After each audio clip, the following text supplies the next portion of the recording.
Bonjour à tous et bienvenue à ce webinaire Évolution professionnelle. Donc, mettons nos compétences au service de la transition écologique et solidaire. Alors, je suis aujourd'hui avec ma collègue Fanny Viry et l'idée, c'est de prendre un temps, en gros, pour vous donner des clés pour avancer dans votre évolution professionnelle.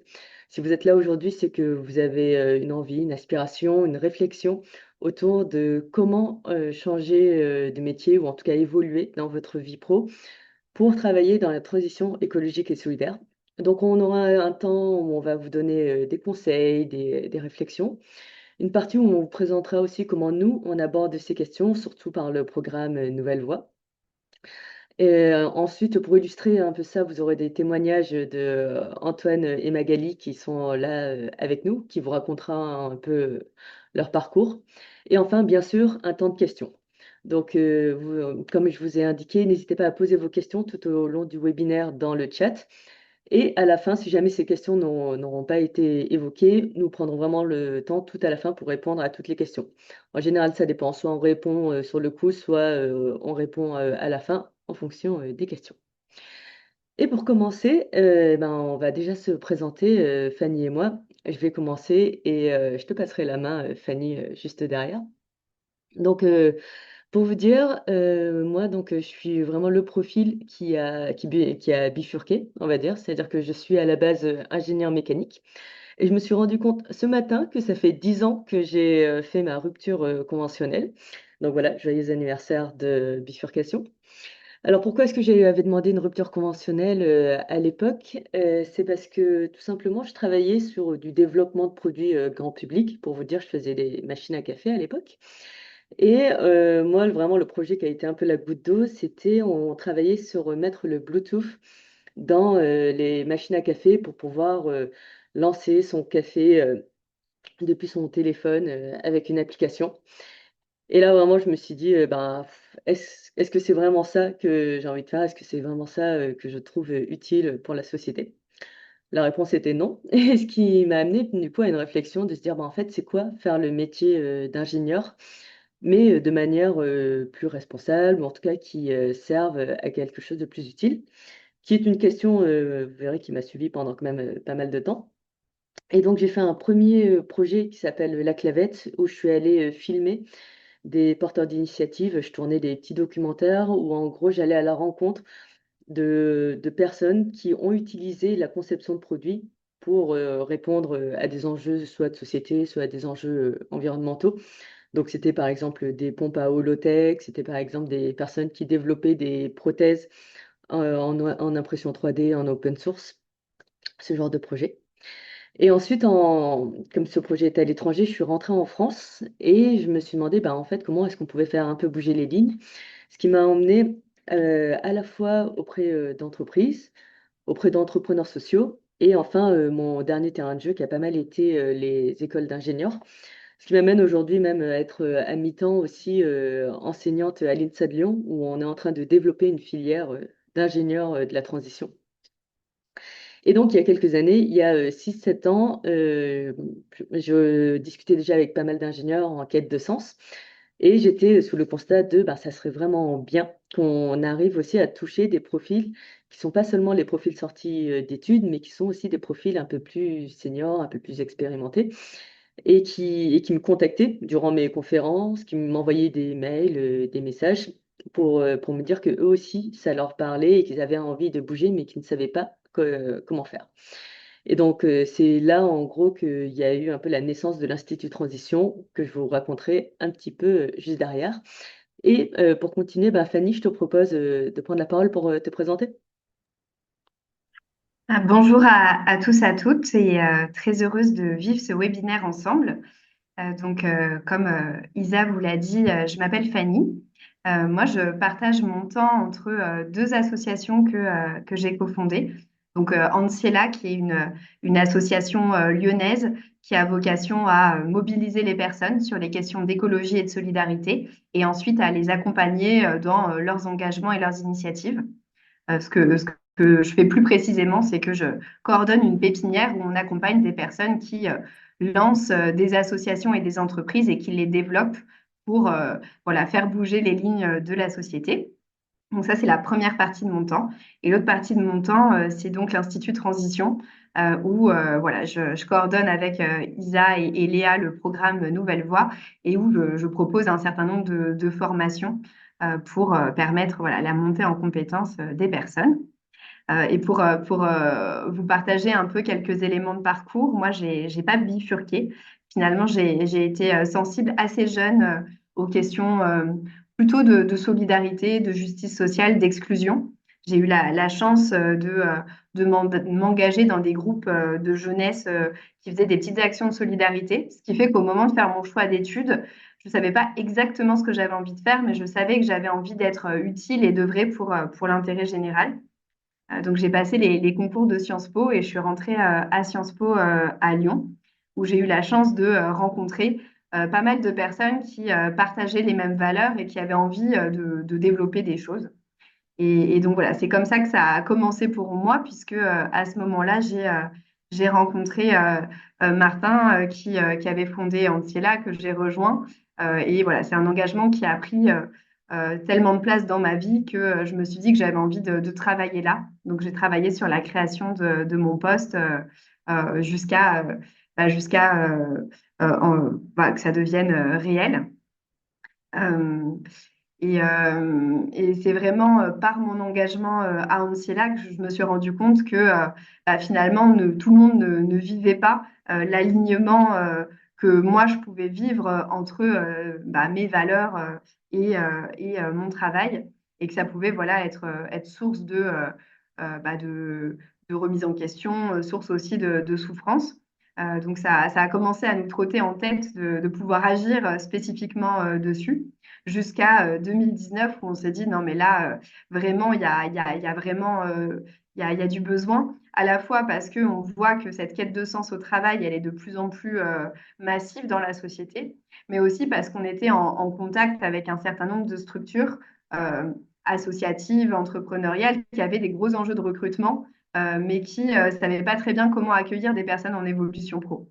Donc voilà, donc on a commencé à discuter avec un certain nombre de personnes, dont Isa, et voilà, on s'est lancé dans cette aventure. Donc voilà pour me présenter pour ma part. Donc oui, on s'est dit que c'était important de nous présenter parce que finalement, ça vous permet vraiment de comprendre la genèse de l'Institut Transition. C'est-à-dire que je me souviens encore de ce moment un peu fondateur où on était tous autour de la table à se dire, ben voilà, avec nos différents points de vue, moi je voyais, j'avais celui de l'industrie, des ingénieurs, Fanny vous a raconté celui d'Anciela sur le terrain, sur l'engagement citoyen, mais on voyait ça vraiment de plein de secteurs différents, la santé, l'éducation populaire ou autre. Et on s'est dit, ben voilà, comment est-ce qu'on pourrait trouver une façon de réconcilier à la fois un secteur de la transition qui est en manque de compétences, de professionnalisation, et de l'autre, ben, toutes ces envies qu'on croisait au quotidien dans nos différents engagements pour pouvoir faire en sorte que les deux se rencontrent. Et on sait que cette rencontre, elle est pas immédiate, hein, ça demande un peu de temps au début pour se comprendre, pour se connaître, pour avoir ne serait-ce que le même vocabulaire. Et voilà, c'est ça qu'on a voulu créer, c'est-à-dire un espace où on pouvait faire en sorte que ces deux besoins soient répondus. Et du coup, finalement, ben, qui est-ce que vous allez trouver derrière l'Institut Transition? On est beaucoup à avoir finalement un pied à l'Institut de Transition et un pied dans nos engagements originaux, on va dire. C'est-à-dire sur nos différents sujets, que ce soit, parce qu'on est fondateur d'une structure, soit parce qu'on est spécialement engagé sur différents sujets de la transition. Et donc, c'était un peu l'approche qu'on voulait, c'est-à-dire avoir des gens de terrain, des gens qui sont confrontés directement aux enjeux et qui partagent qu'est-ce qu'ils ont appris de par leurs engagements et qu'ils auraient voulu savoir plus tôt afin d'aller plus vite. Et pour vous donner un petit peu de contexte pour mieux comprendre l'Institut de Transition, donc aujourd'hui, on va surtout parler de Nouvelle Voie, qui est pour accompagner les personnes en évolution pro vers la transition écologique et solidaire. Mais c'est aussi intéressant que vous connaissiez les deux autres programmes. Donc, Boîte à outils, qui est plutôt des formations courtes, en gros, qui aident les structures qui sont des structures de la transition, où là, on va les former et les outiller par rapport aux différents besoins qu'ils peuvent avoir. Et le troisième programme, Transition tout-terrain, où là, c'est plus, on va former et accompagner des structures de la solidarité à intégrer la dimension de la transition écologique. Donc, ça va être des MJC, des centres sociaux, par exemple. Donc, ce programme qui est un peu plus spécifique. Et donc, je vous disais, aujourd'hui, ben, on va vous partager en gros ce qu'on a appris avec Nouvelle Voix. Donc, c'est pour vous dire, Nouvelle Voix, c'est depuis 2020. À l'heure actuelle, on a la sixième promo qui est en cours, ce qui fait qu'on a 287 apprenants, apprenantes qu'on a accueillis. Et c'est aussi ben, 287 parcours, 287 profils, 287 histoires qui nous ont permis de mieux comprendre, en fait, c'est quoi la transition pro pour travailler dans la transition écologique et solidaire. Alors, c'est intéressant de vous partager quelques chiffres, hein, c'est pour vous dire, en 6 ans, je crois qu'on a toujours eu ce ratio, si je ne me trompe pas, environ 30% d'hommes, 70% de femmes. On pourrait faire ouais, un webinaire entier pour essayer d'expliquer ces chiffres. En tout cas, nous, c'est un peu ce qu'on constate. Et pour vous dire, on a un âge moyen d'environ 39 ans. Pareil, c'est un chiffre qui se confirme plus ou moins au fil des années. Alors, Fanny va un peu vous parler de finalement ben voilà, les profils qu'on croise. Oui, l'idée, c'était de vous partager notre regard sur qui sont les personnes qui aujourd'hui se questionnent sur leur vie professionnelle et envisagent d'évoluer.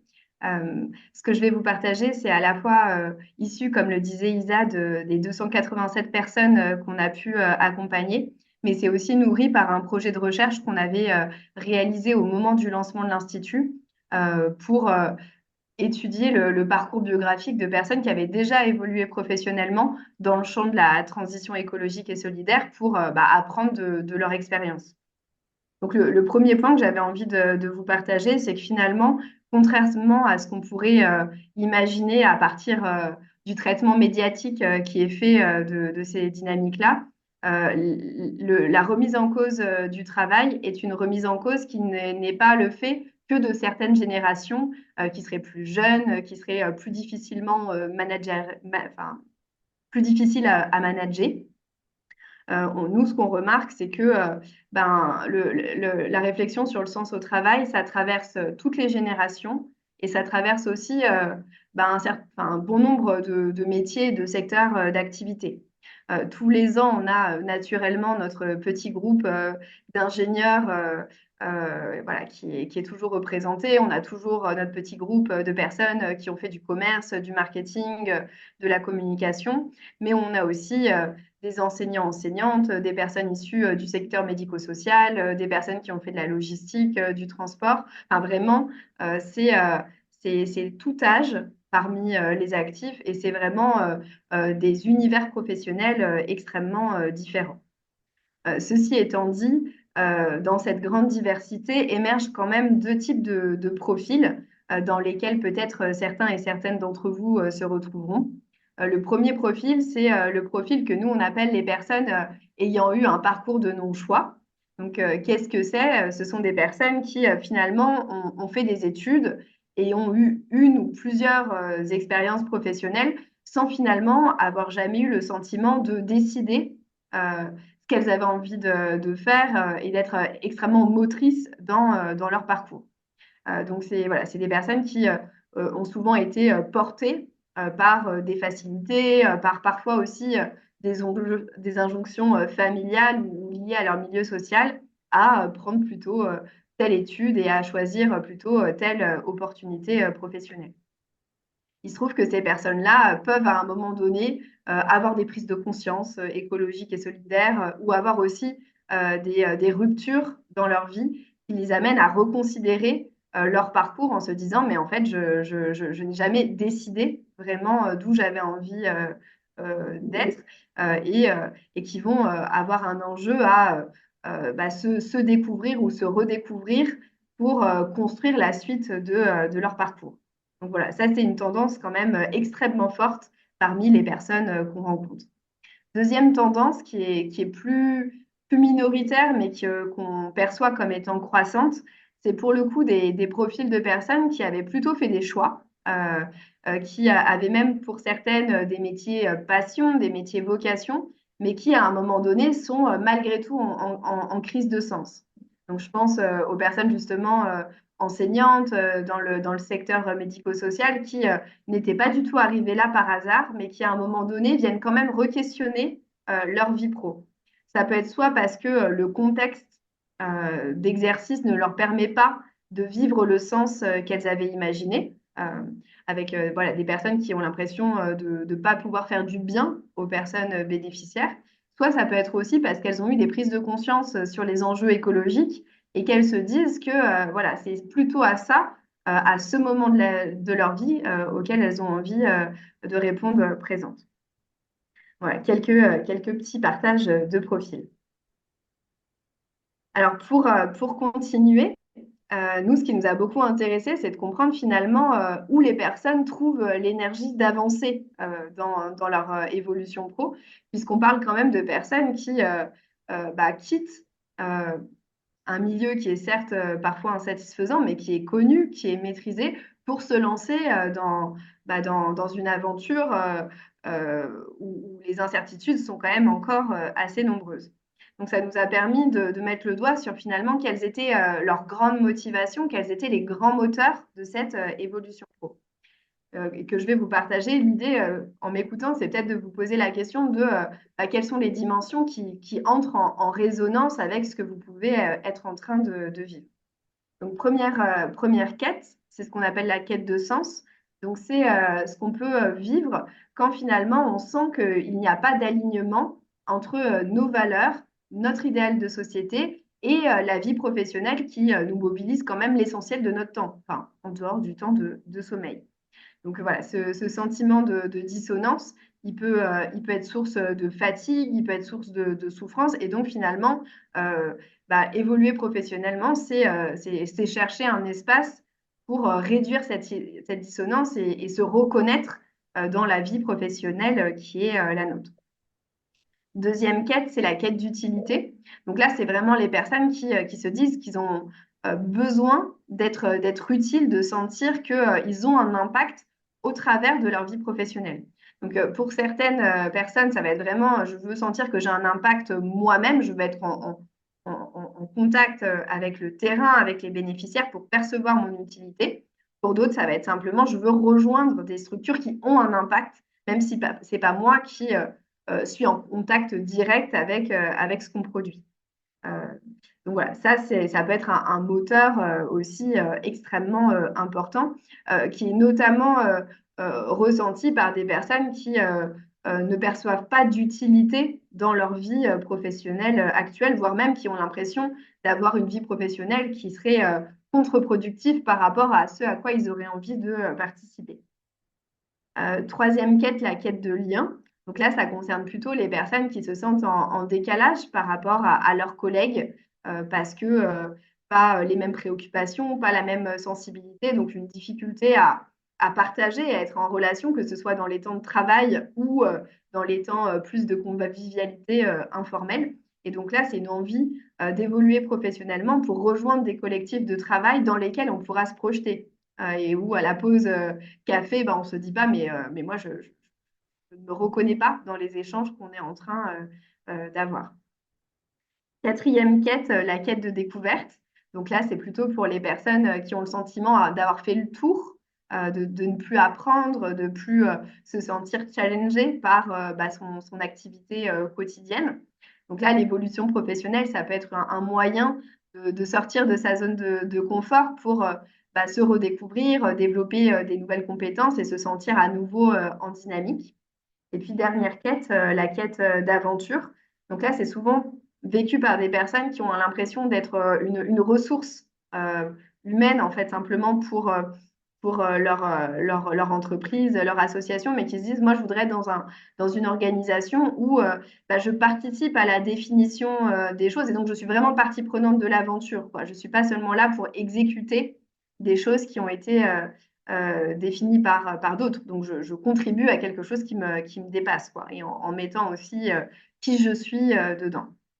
Donc voilà, la quête de sens, la quête d'utilité, la quête de lien, la quête de découverte et la quête d'aventure, c'est vraiment les 5 grandes motivations qu'on voit chez les personnes en évolution pro et c'est ce qu'elles vont chercher ensuite à nourrir dans la suite de leur évolution professionnelle.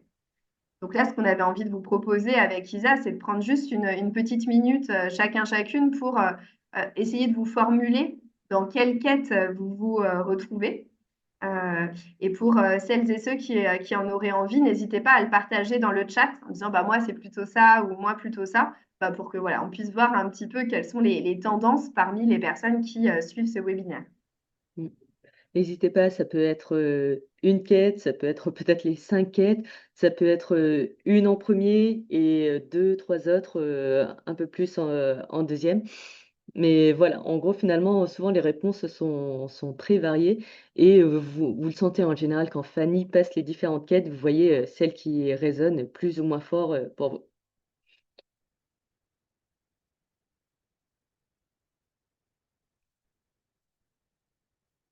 Donc, chouette, un merci pour tous celles et ceux qui sont en train de nous partager tout ça dans le chat.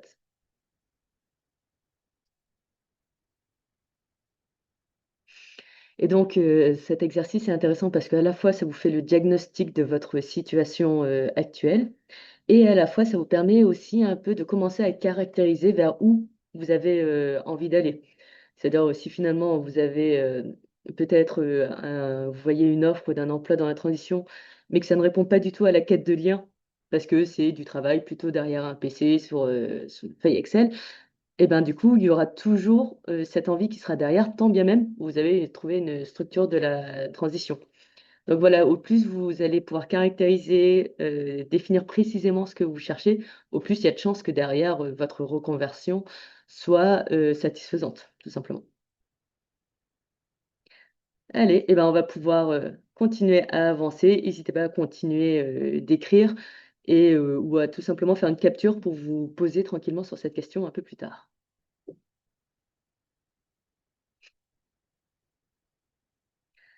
Allez, on va passer à avancer dans son évolution professionnelle. Fanny, je te laisse donner les clés. Oui, là, l'idée, c'était de vous ouvrir un petit peu les possibles pour, sur ce qu'on peut mettre en œuvre pour avancer dans son évolution pro.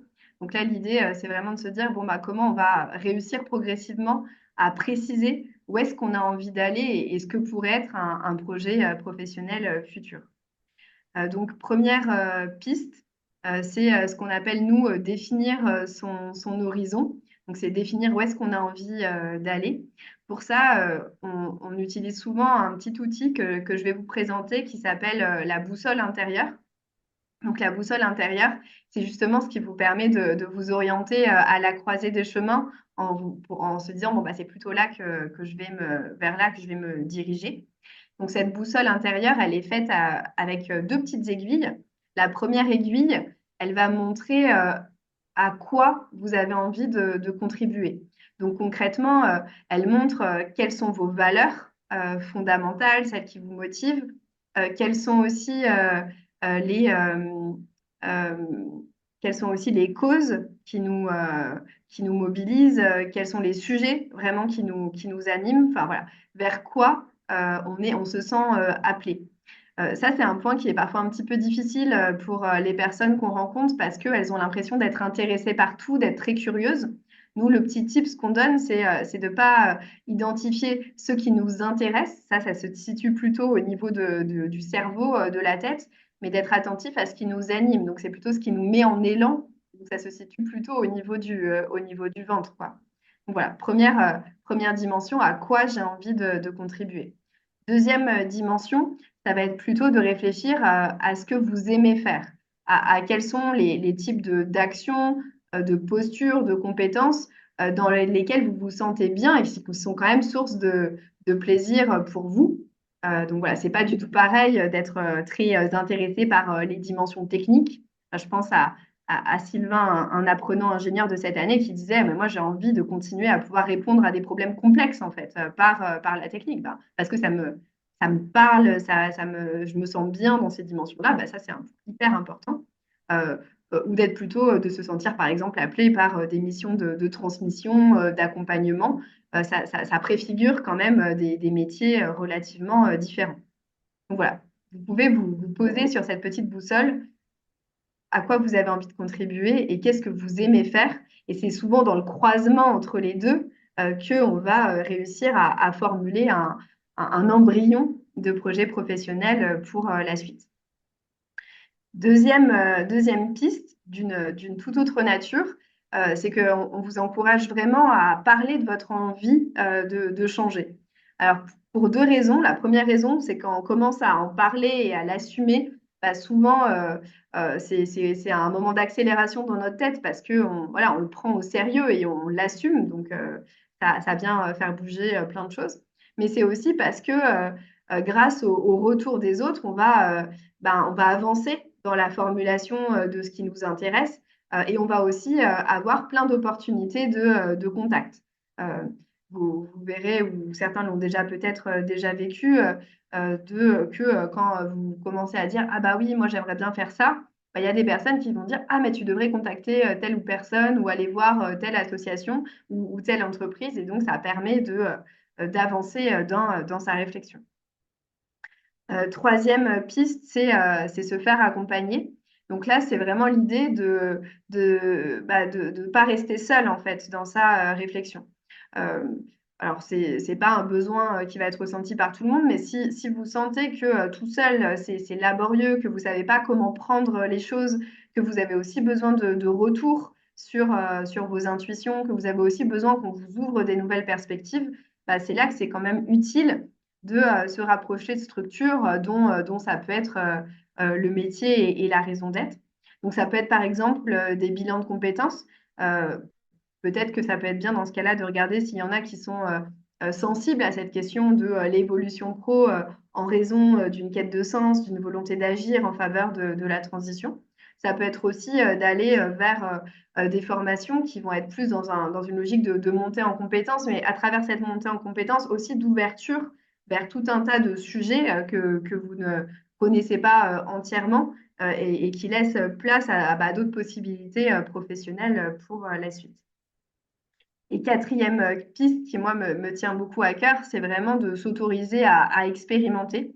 Moi, ce que je remarque beaucoup chez les apprenants, c'est que finalement, on ne peut imaginer que ce qu'on connaît déjà et on ne peut s'imaginer que dans des choses qu'on a déjà testées. Donc là, l'idée, ça va être vraiment de s'ouvrir à des nouveaux contextes, à des nouvelles manières de penser, des nouvelles manières de faire. Et plus on le fait en vivant ces espaces-là, plus on en apprend. Donc, ça peut passer par des choses très différentes. Certaines personnes vont faire des immersions en milieu professionnel, voilà, pour aller passer quelques jours, quelques semaines dans telle ou telle organisation et voir si ça pourrait confirmer ou non des intuitions qu'elles ont. Petite info, c'est possible même pour les gens qui sont encore en poste. Alors, ça, ceux qui se libèrent, bien sûr, de leur travail, mais en tout cas, euh, le France Travail ou l'APEC ou les conseillers en évolution professionnelle peuvent vous outiller avec des conventions là-dessus. Donc, vous avez le droit, en tout cas, de le faire. Ça peut être aussi en faisant du bénévolat. Enfin, le bénévolat est un super espace d'expérimentation, de découverte du monde associatif dans ses réalités. Parce que bien sûr, c'est pas un monde uniquement tout rose, donc c'est important d'aller vivre pour voir en fait finalement quelles sont les dynamiques de telle ou telle structure et est-ce qu'on peut se projeter dedans. Ça peut être aussi d'aller faire du woofing. Donc, voilà, il y a plein de modalités. Mais l'idée à chaque fois, c'est après de prendre un temps de bilan de tout ça pour se dire, mais en fait, qu'est-ce que j'ai appris de moi au travers de cette expérience et qu'est-ce que j'en tire comme enseignement, comme fil pour la suite. Donc voilà quelques propositions qui ne sont pas du tout exhaustives, mais voilà, qui sont celles que nous, on recommande plus particulièrement. Et donc là, l'idée, voilà, c'était aussi que vous puissiez prendre un tout petit temps de réflexion pour vous dire, ben, suite à ce webinaire, est-ce qu'il y a trois pas que vous aimeriez franchir? Donc ça peut être soit des choses liées à ce que j'ai abordé, soit toute autre chose que vous vous étiez dit et vous dites, bon, bah là, c'est bon, je me lance. Euh, et pareil, pour ceux et celles qui le souhaitent, n'hésitez pas à partager dans le chat ce que vous auriez envie d'entreprendre. Ça pourra sûrement venir nourrir la réflexion des autres. Mm. Et dans ce cas-là précis, on vous invite vraiment à être spécifique dans vos trois prochains pas. C'est-à-dire, c'est pas juste parler de son envie de changer, mais c'est parler à qui? Vous avez peut-être déjà identifié quelqu'un, ou alors c'est de se dire, bah, allez, demain, j'envoie 3 messages sur LinkedIn à des personnes que je suis pour leur proposer de faire un café, de prendre un café, par exemple. Donc voilà, et n'hésitez pas à être spécifique. En gros, plus vous êtes précis, plus ça concrétise les choses, et plus finalement vous voyez à quoi ressemblent les prochains pas. L'idée vraiment des prochains pas, c'est de se dire, faire une évolution pro, c'est une montagne, et je comprends, hein, c'est intimidant, c'est gros, ça paraît énorme, tandis que faire 3 prochains pas, 3 petites étapes, c'est facile d'envoyer un mail à son beau-frère avec qui on a eu une discussion intéressante il y a un mois. C'est facile de commencer à aller trouver un bilan de compétences qui pourrait être sympa. C'est tous ces petits pas qui font que finalement, bah, la montagne, on la gravit petit à petit. Donc, n'hésitez pas, mettez-le dans vos notes. En général, les personnes préfèrent un peu plus écrire de leur côté sur cette partie. Mais sinon, vous mettez dans le chat afin de pouvoir donner des idées aux autres personnes.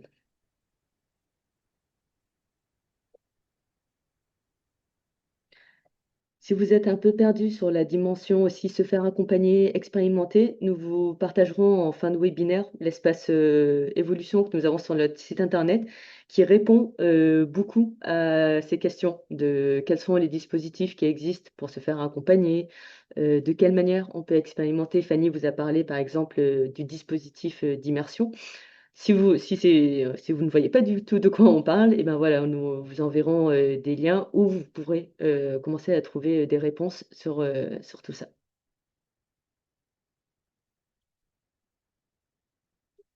Allez, super, et ben on va pouvoir continuer. Donc, on s'est dit que c'était intéressant aussi de vous parler ben, finalement de quoi on parle quand on parle de travailler dans la transition. Je vois que quand on évoque ce mot transition, des personnes vont avoir certaines images. Par exemple, on nous dit, est-ce que c'est que la transition écologique, par exemple? Ou alors, des fois, on a des discussions disant que la transition, c'est un changement petit, mais alors qu'il nous faudrait quelque chose de plus radical, qui vienne plus à la racine du problème.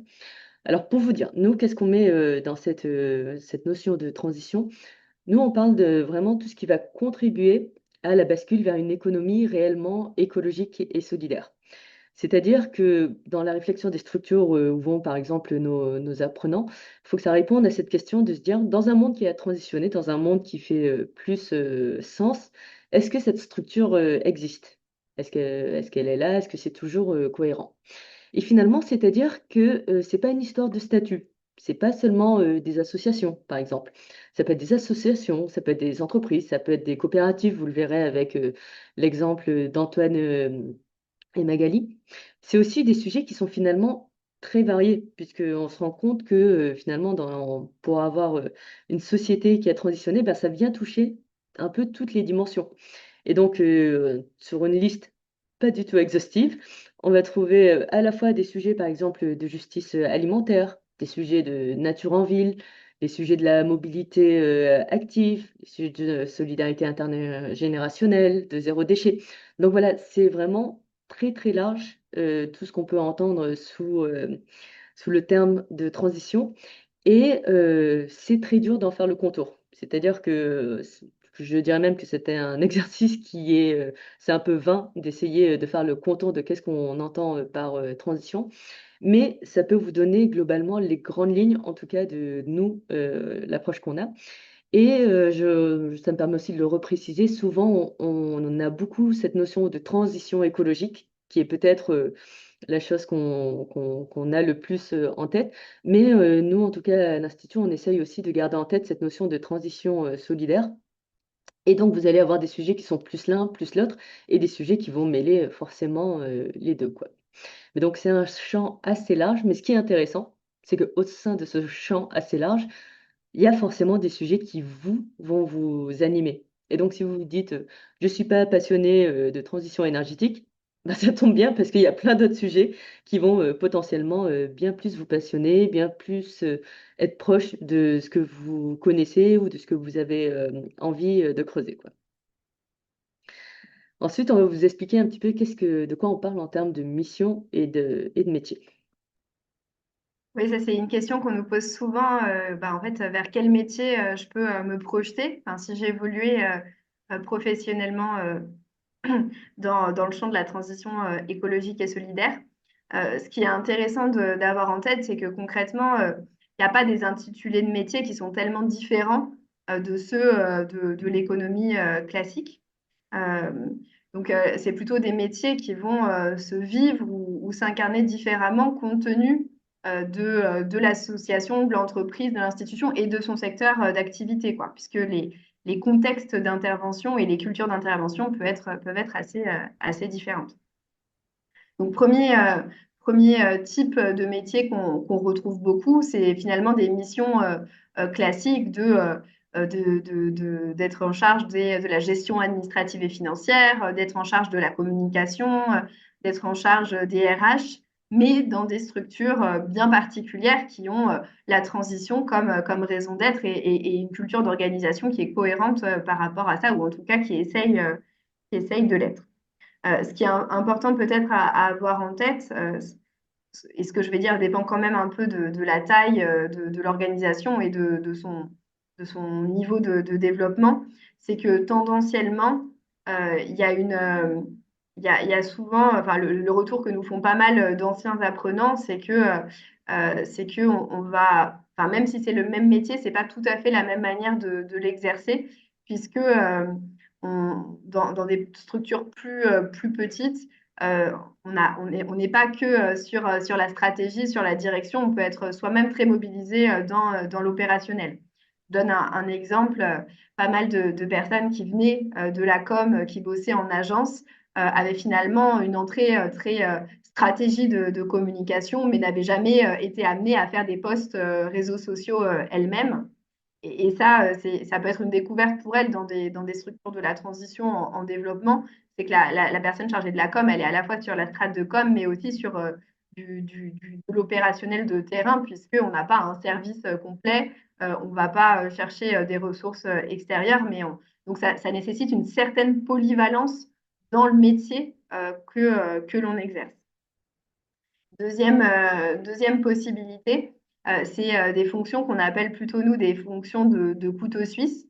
Donc, ne cherchez pas cette notion de couteau suisse sur les annonces parce que c'est plus notre jargon à nous. Euh, mais l'idée, ça va être voilà, d'avoir des personnes qui vont être polyvalentes, qui vont voilà, être plutôt sur des fonctions de coordination, de gestion de projet, mais en devant faire un peu d'animation, un peu de terrain, un peu de com, un peu de suivi budgétaire. Donc là, ce qui va être recherché, c'est finalement une capacité organisationnelle, une capacité aussi à articuler différents types de postures et de compétences pour pouvoir être un petit peu le mouton à cinq pattes que recherche la structure. Et donc là, quand on évolue professionnellement, bah, il y a un peu deux enjeux. Il y a un enjeu à savoir quelles sont les compétences qui sont les nôtres pour pouvoir voir comment elles pourraient être transposables dans un autre contexte en s'adaptant à la culture et aux réalités de ce contexte. Et parfois, il y a aussi nécessité de venir enrichir euh, ses compétences de nouvelles pour avoir davantage de cordes à son arc. Troisième réalité, c'est plutôt des métiers assez spécifiques qui sont importants à la transition. Aujourd'hui, on a un certain nombre d'épiceries, de ressourceries, par exemple, qui se sont lancées. On a aussi des personnes qui ont envie de gérer les espaces verts autrement. Et donc, il y a bien un enjeu à la fois métier et autour de ce métier-là, une réflexion sur comment, au travers du métier, on peut sensibiliser plus de personnes, faire évoluer les pratiques. Après, assez honnêtement, ça reste pour nous assez minoritaire dans les évolutions pro que l'on accompagne. On voit surtout des personnes qui vont avoir des missions assez classiques ou qui vont être plutôt sur des fonctions de couteau suisse. Après, pour continuer, la question qu'on nous pose souvent, c'est quel regard portent des structures employeuses, donc engagées sur les questions d'écologie et de solidarité, sur des profils de personnes en évolution professionnelle.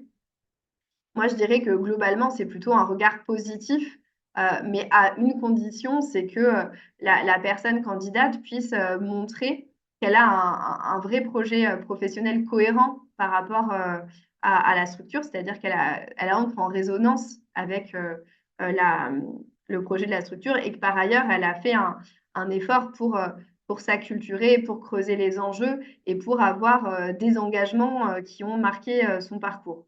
Sinon, finalement, bah, l'employeur peut être pas extrêmement sécurisé sur la capacité de la personne à s'adapter à la structure et à s'ancrer un petit peu de manière durable. Donc, quand je parle d'acculturation, c'est plusieurs choses, hein. C'est est-ce que les personnes ont creusé les enjeux de transition écologique et solidaire au-delà d'avoir eu une prise de conscience qui est déjà chouette. Et c'est est-ce que elles ont un petit peu creusé les cultures organisationnelles des structures de l'économie sociale et solidaire, que ce soit les associations, les coopératives. Enfin, est-ce que elles ont un peu de vécu ou un peu de réflexion, ou est-ce qu'elles projettent sur ces structures-là bah, tous leurs espoirs et leurs attentes, mais avec un risque quand même de déception qui serait contre-productive pour tout le monde. Donc ça, c'est la première chose. La deuxième chose, c'est potentiellement de pouvoir avoir développé une certaine polyvalence, c'est ce que je disais tout à l'heure, ou en tout cas de rassurer sur le fait que c'est OK pour nous de ne pas être surfonctionnalisé sur telle ou telle dimension, puisque ça peut être quand même un gros changement par rapport à une vie professionnelle passée. Donc tout ce qu'on a pu aussi vivre comme expérience à côté du travail peuvent être aussi des manières de rassurer la structure qui recrute. Et puis, dernier point, c'est que enfin, dans des processus de recrutement classiques, c'est sûr que le diplôme, que des expériences professionnelles cohérentes sont importantes. Là, je pense que, enfin, ce que nous ont quand même beaucoup dit les structures qui recrutent, et c'est quelque chose qu'on voit vraiment actuellement dans l'insertion pro des apprenants, c'est qu'il y a quand même vraiment plutôt une recherche de voir la dynamique d'engagement de la personne au travers de son parcours. Donc, quand je dis ça, c'est pas du tout qu'il faut cacher des expériences qui n'auraient pas été cohérentes, mais c'est plutôt que vous puissiez montrer comment bah, vous avez quand même essayé des choses. Donc, fait du bénévolat, été dans tel ou tel espace pour creuser des sujets et vous, vous créez une vision et comment finalement tout ça a participé à l'élaboration d'un projet professionnel que vous êtes en train de défendre auprès de la structure. Donc voilà, c'est de garantir votre quête et de montrer les engagements qui ont été les vôtres.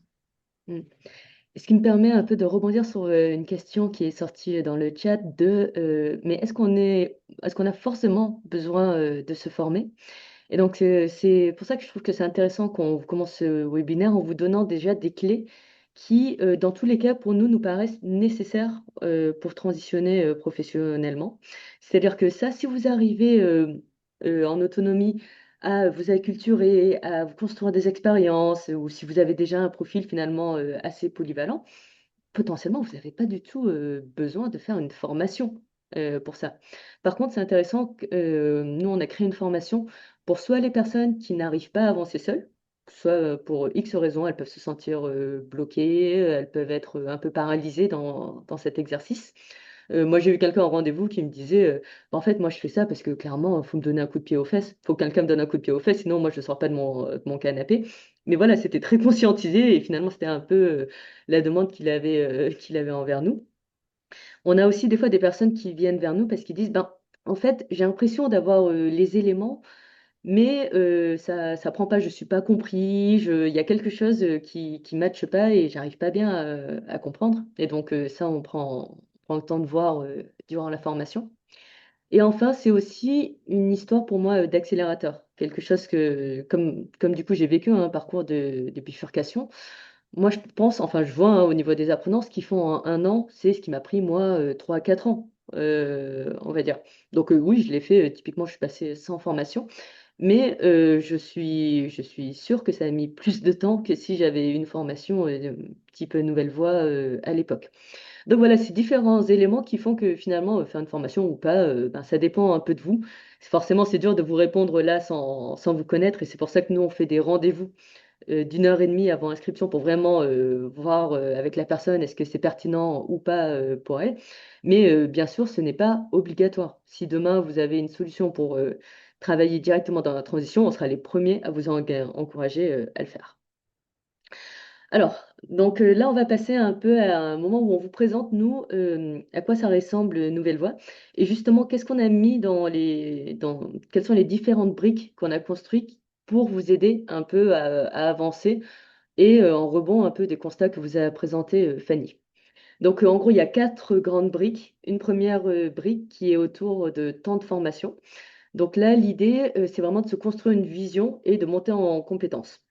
Donc, en gros, on va avoir 123 heures qui sont plutôt dédiées aux fondamentaux de la transition. Donc là, on va passer plein de sujets où on vous a dit la transition, c'est vaste. Et du coup, on essaye de faire en sorte que vous ayez une culture de base sur un peu tous les différents sujets. Que, par exemple, tant bien même vous allez peut-être pas travailler sur des sujets d'agriculture, c'est intéressant que tout le monde connaisse c'est quoi les grands enjeux de notre temps par rapport à ça. Mais il va y en avoir plein d'autres. Vous allez en avoir sur les questions de genre, par exemple, sur les questions de solidarité, sur les grands enjeux écologiques de l'époque. Donc tout ça, vous allez l'avoir un peu dans les fondamentaux de la transition qui vont vous permettre de mieux comprendre toute la variété et la complexité de la transition. Après, on va avoir 72 heures qui sont plus sur les compétences transversales. Donc là, on va nourrir un peu ce côté couteau suisse qu'évoquait Fanny, c'est-à-dire que nous, on a identifié ben, c'est quoi des compétences qui reviennent quand même assez souvent dans des métiers de la transition. Et donc voilà, ça vous permet juste de vous outiller pour avoir plus d'éléments. Et potentiellement, derrière, vous pouvez compléter avec une formation spécifique si vraiment vous avez des outils que vous avez envie de creuser. Et après, on a mis en place des parcours d'évolution professionnelle qui sont un peu à cheval entre formation et accompagnement. L'idée, là, c'est des temps collectifs où on va parler de plusieurs sujets qui peuvent être des freins potentiellement à son évolution pro. Donc, par exemple, la question de la légitimité, qui revient très souvent dans les profils qu'on accompagne, la question de faire des choix, la question du rapport au travail, si on revient d'une situation plus ou moins éprouvante d'un point de vue professionnel. Donc voilà, ça c'est ce qu'on a mis dans le temps de parcours d'évolution professionnelle. Si vous voulez le détail, ben voilà, je vois la question de Caroline. Si vous voulez le détail sur le site internet, on a un peu tous les cours qui sont plus détaillés, précisés. Et bien sûr, on peut aussi en parler plus précisément durant des rendez-vous avant inscription. Après, une spécificité quand même, je trouve, de l'Institut de Transition, c'est cette dimension accompagnement.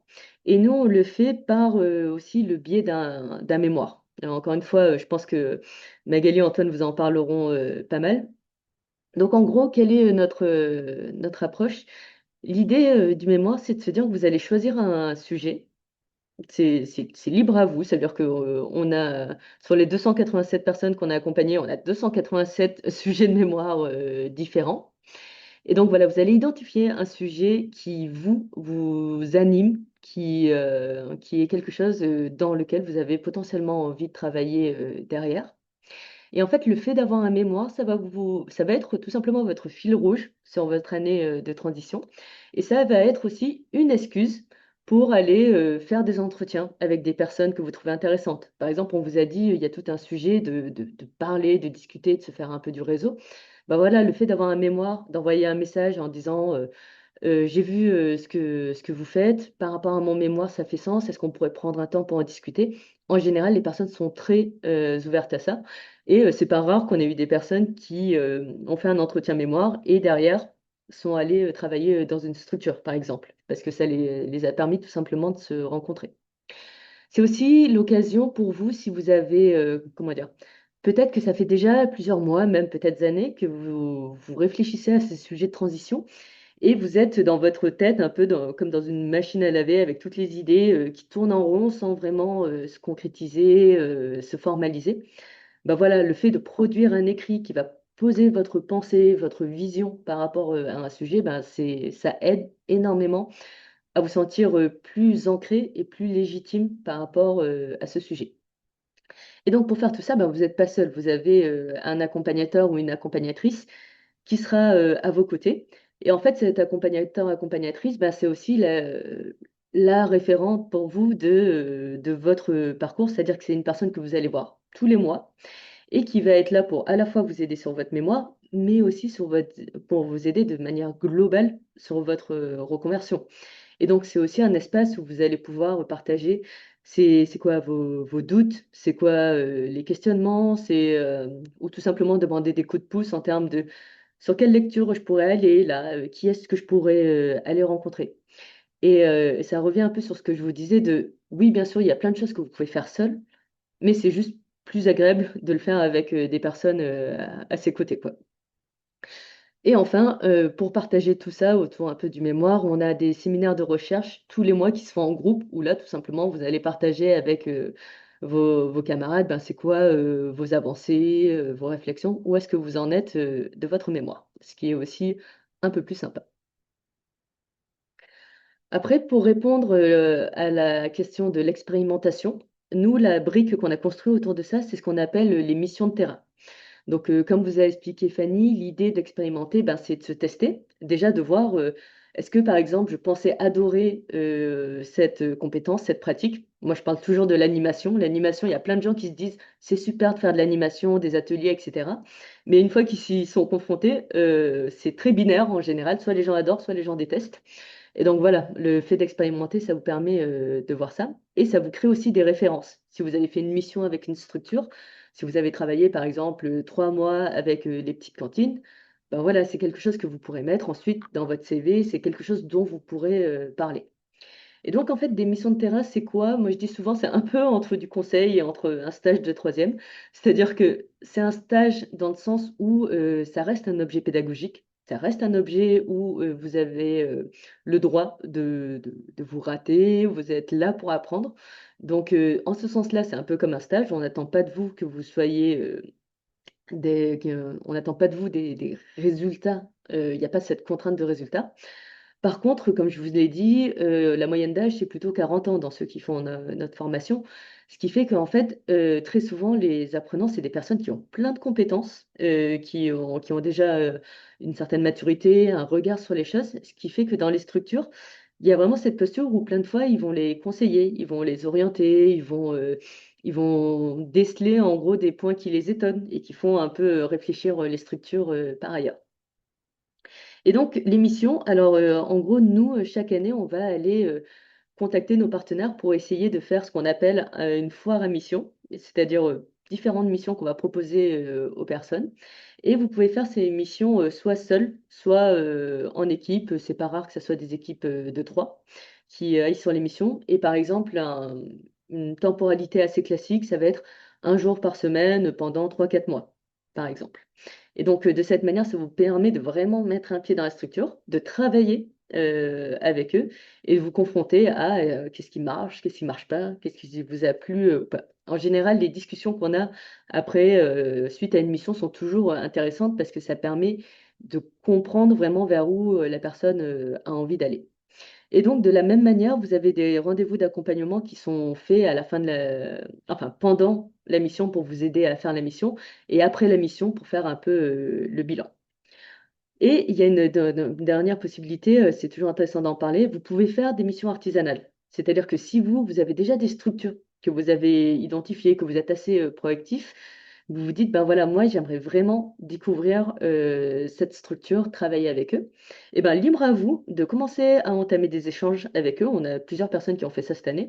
Vous commencez à faire des échanges avec la structure. Et si vous identifiez qu'il y a un sujet sur lequel ça serait intéressant de travailler ensemble, vous pouvez créer une mission artisanale. C'est-à-dire que nous, on a surtout créé cet objet administratif qui vous permet d'être dans une structure sans que ça soit du salariat caché, sans que ça soit en dehors des assurances pro. Donc voilà, c'est surtout ça qu'on vous permet, quoi. C'est de pouvoir travailler avec tout type de structure, que ce soit entreprise, asso, coopérative, tout en étant dans le cadre du droit du travail. Et dans ce cas-là, c'est ce qu'on appelle des missions artisanales. Et enfin, la quatrième brique que moi je trouve très importante, c'est ben, la communauté. C'est-à-dire que, ben, encore une fois, vous pouvez faire votre transition seul, Mais on se rend compte que la question de la communauté est souvent assez importante pour la question de la durée dans le temps. C'est-à-dire que voilà, c'est pas parce que vous transitionnez pour un métier qui a plus de sens que vous n'allez pas vous continuer à vous poser des questions, à avoir des périodes de doute. Et en fait, avoir des pairs, P-A-I-R-S, à vos côtés, des personnes qui vous soutiennent, qui sont là aussi pour écouter vos doutes. Bah ça, c'est quand même chouette parce que finalement, l'Institut, nous, on est là pendant un an à vos côtés. Mais derrière, toute la question, c'est comment est-ce que vous construisez votre cercle, toute la communauté, qui va continuer derrière et qui va tout simplement prendre un peu son envol. Et donc, nous, pour ça, l'idée, c'est qu'on crée des temps conviviaux tous les mois. On fait en sorte que cette communauté soit vivante. Et ce qu'on voit de plus en plus au fil des années, c'est qu'en plus, c'est un réseau qui se crée interpromo. Donc ça, c'est vraiment chouette. On l'a vu apparaître un peu depuis la troisième, quatrième promo. C'est qu'il y a une vraie attention des promos précédentes à donner un coup de pouce aux nouvelles promos, aux promos en cours. Et donc, ce qui fait que petit à petit, ben, si vous faites Nouvelle Voie, ben, vous bénéficiez aussi des 287 personnes qui sont passées avant vous et qui travaillent dans la transition, qui sont dans différentes structures.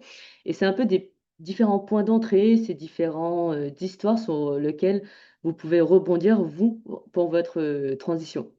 Et ce qu'on voit aussi petit à petit, qui est assez chouette, c'est qu'on commence à trouver des petits pools géographiques. Par exemple, ils se font des groupes de discussion sur Marseille, sur les petites communes autour de Lyon, sur Paris, de tout simplement, ben voilà, d'anciens alumni qui vivent au même endroit et qui se disent, OK, comment on peut travailler ensemble pour faire bouger notre territoire? Puisqu'on a, en gros, quand on a vécu Nouvelle Voie, souvent, on se comprend assez bien les uns les autres.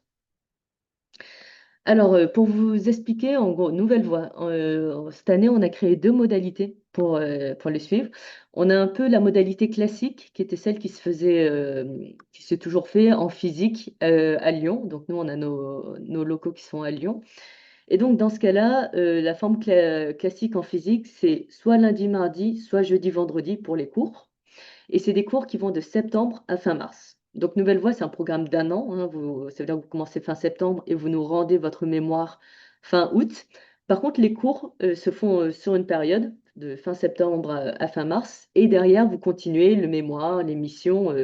Par ailleurs, tout ça roule jusqu'à la fin du programme. Première modalité pour les personnes qui soit habitent à Lyon, soit peuvent se déplacer une année sur Lyon. On a créé la deuxième modalité en hybride pour répondre aux personnes qui habitent potentiellement plus loin de Lyon ou qui ne se voient pas bouger pour un an pour faire la formation. Et donc là, l'idée de la formule hybride, c'est qu'elle est un peu plus souple, c'est-à-dire que vous avez les mardis soirs en visio et vous avez 5 semaines en physique à Lyon. C'est-à-dire qu'on voulait quand même qu'il y ait du physique, du présentiel pour faire de la rencontre, pour faire de la communauté. Et donc, c'est 5 semaines qui ont été définies, où là, vous revenez à Lyon, vous vous retrouvez avec votre groupe, votre promo, et ensuite, derrière, vous repartez. L'idée, c'est que ça puisse répondre à soit des personnes qui n'habitent pas à Lyon, comme je vous ai dit, soit des personnes qui sont un peu dans un entre-deux, veulent continuer à rester en poste pour raisons financières, de sécurité ou autre mais peuvent quand même un peu aménager leur emploi du temps pour pouvoir faire ces 5 semaines en présentiel. Et donc là, si vous avez fait un peu les calculs d'heures, pour que ça rentre et qu'on fasse tous les cours, là, on a des cours de fin septembre jusqu'à fin juin. Donc c'est plus étalé que dans la formule en physique. Encore une fois, tout ça, on a bien détaillé sur le site internet pour que vous ayez les éléments. Mais voilà, deux formules, comme on a vu que là, il y a pas mal de personnes qui ne sont pas forcément de la région lyonnaise, ça peut répondre à vos contraintes géographiques. Ensuite, comment ça se passe si jamais tout ce qu'on vous a présenté sur Nouvelle Voie, ça vous intrigue, ça vous titille, vous avez envie de creuser ça? Nous, ce qu'on a mis en place, en fait, c'est des rendez-vous. Donc, c'est-à-dire que c'est des rendez-vous gratuits qu'on appelle des rendez-vous d'orientation. Et donc, vous allez sur le site internet, vous faites une demande, vous verrez, il y a quelques questions qui nous permettent de savoir vers qui vous pointez pour faire le rendez-vous. Et ensuite, durant ce rendez-vous, l'idée, c'est vraiment de faire le bilan de où vous en êtes, de voir si Nouvelle Voie, ça paraît pertinent par rapport à vos aspirations, et de répondre aux différentes questions. Des questions les plus pratiques aux questions un peu plus profondes de voilà, vos aspirations ou autres. Et donc, ça rebondit un peu sur cette question de est-ce que c'est une formation qu'il me faut? Est-ce que je peux me le permettre? Est-ce que c'est le bon moment? Tout ça, n'hésitez pas, vous pourrez prendre un rendez-vous et en discuter avec quelqu'un du cœur d'équipe qui vous répondra. Même si, bien sûr, à la fin de ce webinaire, on aura tout un temps de questions où vous pourrez poser tous les doutes que vous avez. Mais si vous préférez prendre un temps en individuel, pas de souci, prenez un rendez-vous. C'est gratuit, c'est sur le site internet de l'Institut. Et ensuite, on vous partage deux outils qu'on a mis en place qui peuvent vraiment vous aider à avancer, ne sont pas du tout liés à si vous vous inscrivez ou pas. C'est des outils accessibles dès maintenant sur notre site internet. Donc, on a l'espace évolution qu'on a créé comme un espace avec énormément de ressources, de guides, tout simplement d'éléments pour mieux comprendre tout ce qu'on vous a évoqué. Donc, vous allez retrouver pas mal d'éléments qu'on vous a évoqués aujourd'hui, mais tout simplement un peu plus documentés, un peu plus poussés. Vous allez avoir des liens, par exemple, quand on vous parle de CEP, quand on vous parle de bilan de compétences, bon, ben voilà, vous avez des éléments. Mais vous avez aussi, par exemple, des livres, des films qui peuvent être intéressants pour vous inspirer potentiellement. Et de manière très pratique aussi, vous allez trouver les profils des personnes qu'on a accompagnées. C'est-à-dire qu'on a essayé de faire un peu une petite mosaïque d'où venaient les personnes et où elles sont allées derrière. Et donc, ça peut être autant de parcours qui peuvent vous intéresser, qui peuvent vous permettre de vous dire, ah tiens, ça, c'est vraiment un parcours qui me plaît, qui me ressemble, parce qu'elle a un peu les compétences que j'ai, et elle est allée vers un métier que je trouve super chouette, par exemple, potentiellement. Donc tout ça, c'est dans l'espace évolution, ça a été un gros travail qui est sorti de terre cette année. Et un autre outil qu'on trouve intéressant si vous êtes dans toutes ces réflexions, c'est qu'on a mis en place une newsletter évolution. Donc, si vous allez sur le site internet, en haut à droite, vous allez voir le bouton Nos lettres et là-dedans, vous avez la newsletter évolution. Et là, en fait, on vous envoie un mail périodiquement avec des actus, des ressources, des offres de bénévolat. Ça a été évoqué à un moment, comment trouver des offres de bénévolat. Nous, on en met aussi pas mal dans la newsletter. Ça peut être des articles inspirants ou des événements qu'on trouve pertinents par rapport à vos réflexions. Donc voilà, vous avez un peu tout ça qui peut vous permettre d'avancer. Encore une fois, nous, notre objectif, c'est pas juste que des gens fassent notre formation. Notre objectif, c'est qu'on ait des gens qui travaillent et qui contribuent à la transition. Donc c'est pour ça qu'on va créer plein d'outils à côté ou d'événements qui permettent de faire avancer les choses. Et pour les personnes à qui ont besoin d'accompagnement et de formation, on a créé une nouvelle voie. Mais notre principal objectif et la raison d'être de l'Institut, c'est d'aider à avoir plus de personnes qui travaillent dans la transition pour avoir une transition qui soit tout simplement la plus efficace. Et enfin, parce que on vous a dit, la rencontre, c'est quand même assez intéressant, même si là, on adore discuter avec vous en webinaire par le chat, ben, c'est toujours plus sympa de le faire en vrai. Et donc, pour ça, plusieurs options. Donc, soit nos journées portes ouvertes, il y en a une le 1er avril, donc c'est bientôt, et le 17 juin dans nos locaux à l'Institut Transition. Donc là, vous pouvez rencontrer des gens du cœur d'équipe et des anciens de la formation Nouvelle Voie. Et cette année, on fait aussi des formats en distanciel. Donc, on aura un format le 24 juin qui sera un peu une porte ouverte numérique, où de la même manière, vous serez plus mis en petits groupes pour discuter avec l'équipe et des anciens. Et ensuite, on a un gros événement qu'on organise chaque année, qui est la journée de la transition professionnelle, écologique et solidaire. Donc là, ça a lieu à la métropole de Lyon le 29 avril et le 6 mai en distanciel. Donc là, l'idée de la JTPES, de son petit nom qu'on aime bien utiliser, l'idée de la JTPES, c'est que à la fois, bah, de la même manière, vous allez rencontrer l'équipe et des anciens, mais on fait aussi venir beaucoup d'acteurs de la transition pro. Et donc, vous avez soit des structures qui font de l'accompagnement, on disait par exemple des structures de bilan pro, des assos qui accueillent souvent des personnes en reconversion pro. Mais on a aussi des conférences sur différents sujets. Par exemple, l'entrepreneuriat, l'intérêt de la formation ou pas, des choses comme ça. Et des tables rondes où on fait venir des personnes qui travaillent dans la transition et qui vous témoignent de à quoi ça ressemble, tout simplement.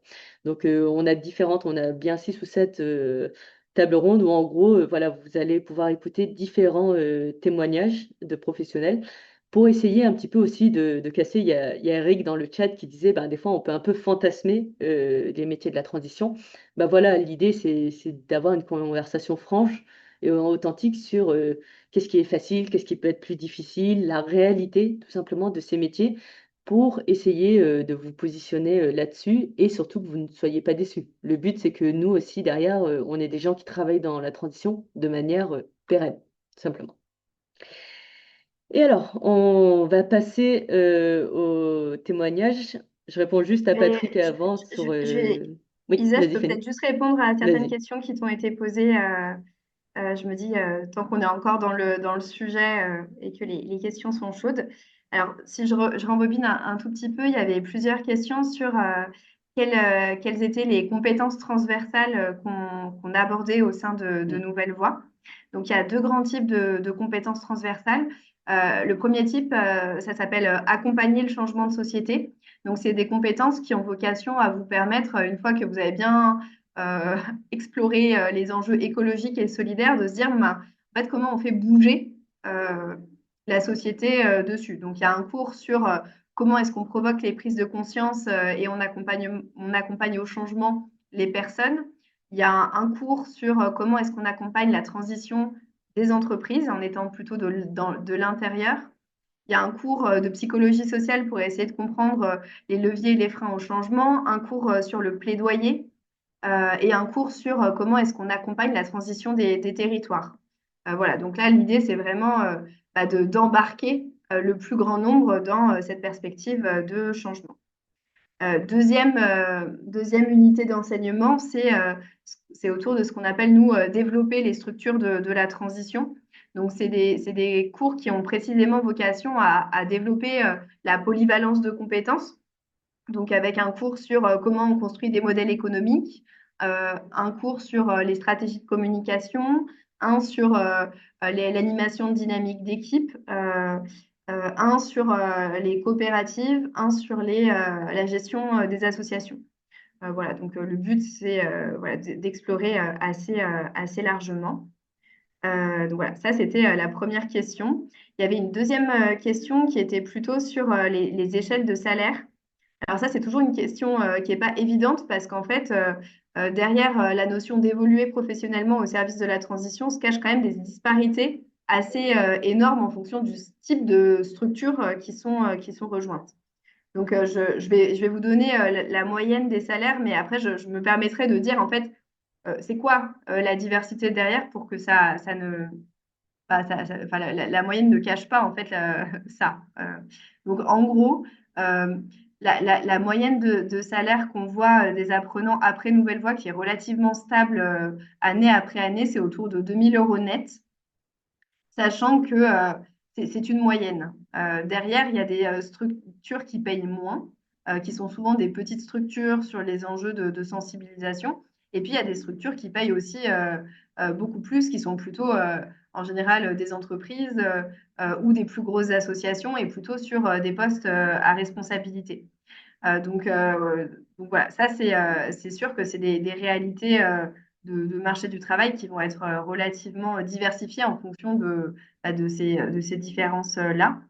Euh, Nous, ce qu'on on dit globalement aux apprenants et qu'on essaye d'accompagner au fur et à mesure de l'année, c'est que c'est vraiment important d'être très au clair sur ses besoins financiers. Chose qui d'ailleurs peut bouger au fil du temps, soit parce qu'on évolue dans son mode de vie, soit parce qu'on avait des engagements type crédit que l'on n'a plus. Mais bon, de se dire régulièrement, je me pose la question de mes besoins pour savoir en fait quelle est la nature d'évolution pro qui va être possible pour moi. Donc, une manière de réfléchir sur ces besoins, c'est d'utiliser un petit outil que je mettrai ensuite dans le chat qui s'appelle le RIB, c'est le revenu indexé sur les besoins, qui vous pose un certain nombre de questions pour vous aider à calculer de quoi vous avez besoin pour vous sentir bien, qui vous amène aussi à avoir un chiffre à confronter avec différents contextes professionnels pour voir bah, si c'est possible, si c'est pas possible et vous aider à avancer. Dernière question. Alors sur les délais d'inscription, je dirais c'est d'ici l'été, sachant qu'on a différentes sessions d'inscription et qu'on prend les gens dans le sens d'arrivée. Donc il y a une première session d'inscription fin avril, une fin mai, une fin juin. Et donc pour s'inscrire, il faut remplir un dossier de candidature qui est plutôt là pour vous aider à maturer votre choix, à partager vos motivations. Ce n'est pas un dossier sur lequel on sélectionne, mais qui nous permet plutôt de nous assurer que ce que vous avez envie de faire est bien cohérent avec ce qu'on propose pour éviter des frustrations. Et sur la taille des promos, je dirais que c'est maximum 25 personnes par groupe et qu'après, en fonction du nombre d'inscrits, on peut aussi s'autoriser à faire évoluer le nombre de groupes. Là, ce qu'on projette sur l'année prochaine, mais à chaque fois, on fait aussi avec les inscriptions, c'est d'avoir deux groupes sur le format présentiel et un groupe plutôt en format hybride. Voilà pour répondre aux petites questions avant de passer aux témoignages qui vont vous permettre quand même d'avoir des personnes qui vont vous dire comment bah, toutes ces questions que vous partagez ont aussi pu résonner en elles et comment ça a participé au choix qu'elles ont fait. Et j'en profite juste Ah, rapidement, pardon, Fanny. j'ai oublié la question RNCP, pardon. Ah, vas-y. Euh, alors, en fait, c'est une question qu'on s'est posée. Donc, le RNCP, c'est le répertoire national des compétences. Euh, En fait, c'est pas possible pour nous d'être éligible, enfin, d'être inscrit au RNCP parce qu'on ne forme pas à un métier en particulier. Ce qui aurait dû être le cas, en fait, si on avait voulu l'être. Nous, on est plutôt dans une logique de dire, en fait, on est une formation qui a vocation à soutenir une exploration de possibilités, de définition d'un projet professionnel précis. Et après, bien sûr, on a une formation avec une diversité de compétences qui va rendre possible ce projet professionnel. Mais en tout cas, dans l'accompagnement qu'on avait eu par des organismes un peu spécialisés, ils nous avaient dit non, mais en fait, il faudrait vraiment que vous focalisiez sur un des métiers cibles. Et en tout cas, ce n'était pas l'esprit de la formation, d'où ce choix de ne pas rentrer dans ce dispositif-là. Et pour finir, donc la formation, elle est elle est à 5 640 euros. Donc, c'est sur bah, toute la formation et l'accompagnement sur un an. Euh, et elle n'est pas éligible au CPF parce que pour ça, il faudrait qu'on soit enregistré au RNCP. Euh, et donc, si les personnes ne sont plus en poste, la plupart du temps, c'est elles qui financent la formation, avec parfois un soutien de France Travail, mais ça va vraiment dépendre des territoires et des politiques territoriales. Et, euh, et quand par contre les personnes sont encore en poste, il y a possibilité de financement via les OPCO si jamais il y a une discussion avec l'employeur qui a été réalisée. Et pour les personnes pour qui c'est un frein, on a un fonds de solidarité qui permet de réduire le coût pédagogique et puis de l'étaler aussi davantage dans le temps. Donc, n'hésitez pas à nous contacter pour échanger sur votre situation.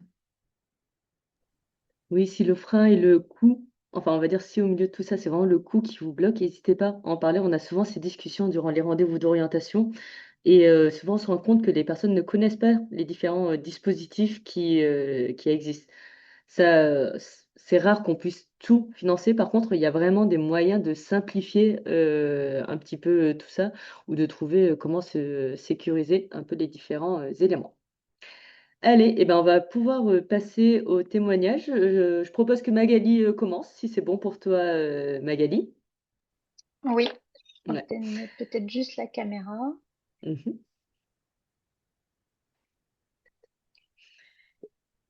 Et donc, c'est Fanny qui va conduire tes petites questions. Carrément. Donc là, l'idée, c'était enfin, pour que vous sachiez tous et toutes comment on va faire, on va poser des petites questions à Magali et Antoine pour voilà, leur permettre de structurer leur partage. Mais n'hésitez pas au fur et à mesure à poser des questions dans le chat, ça me permettra de les relancer. Donc, merci beaucoup Magali d'être là. Est-ce que tu peux nous partager toi, quelques éléments de parcours et comment est apparue ton envie d'évoluer professionnellement? Alors, bonjour à tous. Donc moi, mon parcours, c'est essentiellement un parcours en communication. J'ai quasiment fait ça pendant toute ma vie professionnelle, pendant une vingtaine d'années à peu près, dans des structures très différentes, à la fois des structures publiques, des structures privées. C'est les 10 dernières années avant d'intégrer le parcours Nouvelle Voie. J'ai travaillé plutôt dans l'industrie, dans des grands groupes et dans une entreprise de taille intermédiaire de la chimie, donc a priori assez éloignée. Donc voilà, j'ai un passé en communication pendant une vingtaine d'années. Je suis venue au sujet d'enjeux de transition, essentiellement par les enjeux de transition écologique, d'abord dans la sphère plutôt personnelle, par des petites actions individuelles, et puis en essayant aussi de me renseigner de plus en plus sur les enjeux de société, et ça a pris progressivement de plus en plus de place dans ma vie, jusqu'au point de rentrer un petit peu en dissonance avec ce que ma vie professionnelle, en tout cas j'avais le souhait euh, d'aller un peu plus vers ces sujets-là, de retrouver un petit peu plus de sens dans ce que je faisais, et j'ai vraiment eu envie de bifurquer quand euh, à la fois, j'avais le sentiment, pas nécessairement d'avoir fait le tour de mon métier, mais de plus forcément toujours être en phase avec les évolutions du métier de la communication. Et donc voilà, envie d'évoluer vers d'autres choses parce que les fiches de poste en communication, même dans des structures un petit peu qui me plaisaient davantage que la chimie, ne me donnaient plus suffisamment envie. Et est-ce que tu peux nous raconter ce que tu as mis en œuvre quand tu as commencé à essayer d'évoluer professionnellement, enfin, de manière générale, et puis après, en particulier, qu'est-ce que tu as trouvé au sein de Nouvelle Voie? Alors un peu comme ce que vous avez l'une et l'autre évoqué, j'ai d'abord commencé par réfléchir un peu toute seule dans mon coin, en lisant beaucoup, en écoutant beaucoup de témoignages aussi de personnes qui s'étaient reconverties, en essayant différentes méthodes d'ikigai, etc. En étant convaincue que j'allais trouver, moi toute seule, par une forme d'illumination, l'évidence qui allait m'orienter sur le chemin de la transition. La vérité, c'était que je tournais quand même beaucoup en rond, comme ça a été dit, que j'avais besoin de m'entourer et puis de prendre du temps en fait pour réfléchir de manière un peu plus approfondie à ce que je voulais réellement faire. En fait, voilà, je savais ce que je ne voulais plus faire. En revanche, identifier précisément ce vers quoi je voulais aller, c'était plus compliqué. Et donc, ce que j'ai mis en place, c'était dans un premier temps aussi d'essayer de prendre un petit peu de temps et de recul, parce qu'en fait, quand on a des boulots très prenants, c'est assez compliqué d'avoir le recul et le temps suffisant pour se questionner suffisamment en profondeur.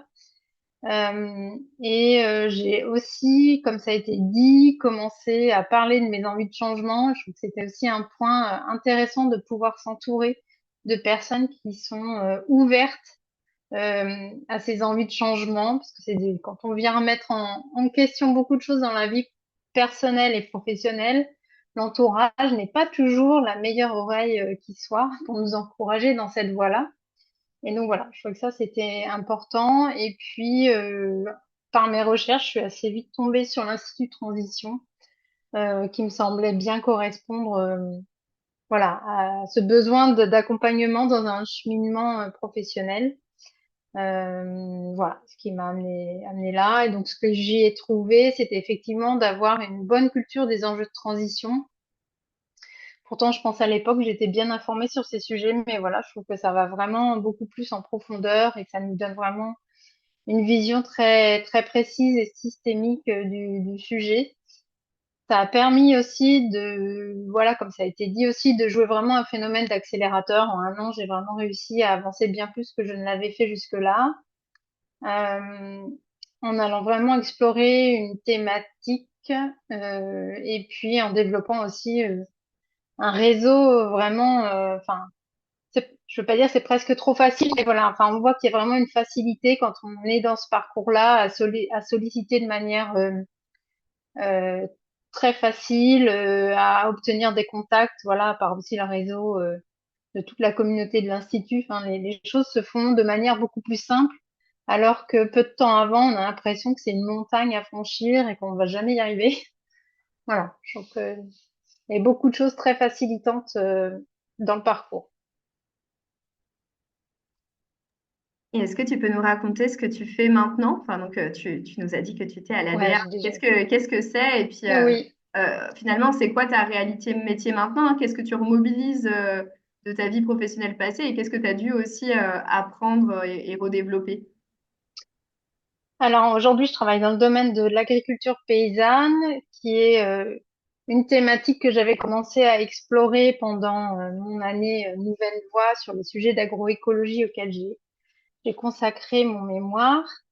Et donc en fait, ça m'a permis de mettre le pied dans ce réseau des ADR, donc qui sont en fait une émanation de la Confédération paysanne, mais dans des, on va dire, c'est un organisme de développement agricole qui permet de développer et d'accompagner des réalisations sur le territoire, donc qui permet notamment à des personnes à s'installer en agriculture, mais aussi d'accompagner des collectifs agricoles. Donc voilà, j'avais, dans le cadre de mes entretiens, découvert un peu ce réseau-là. J'avais fait une petite mission aussi en mettant un peu le pied dans la porte. En me disant, ce serait intéressant pour moi d'essayer de découvrir un peu plus cette structure-là. Et puis un jour, il y a eu une opportunité d'aller, enfin de candidater dans une structure du réseau, donc en Haute-Savoie.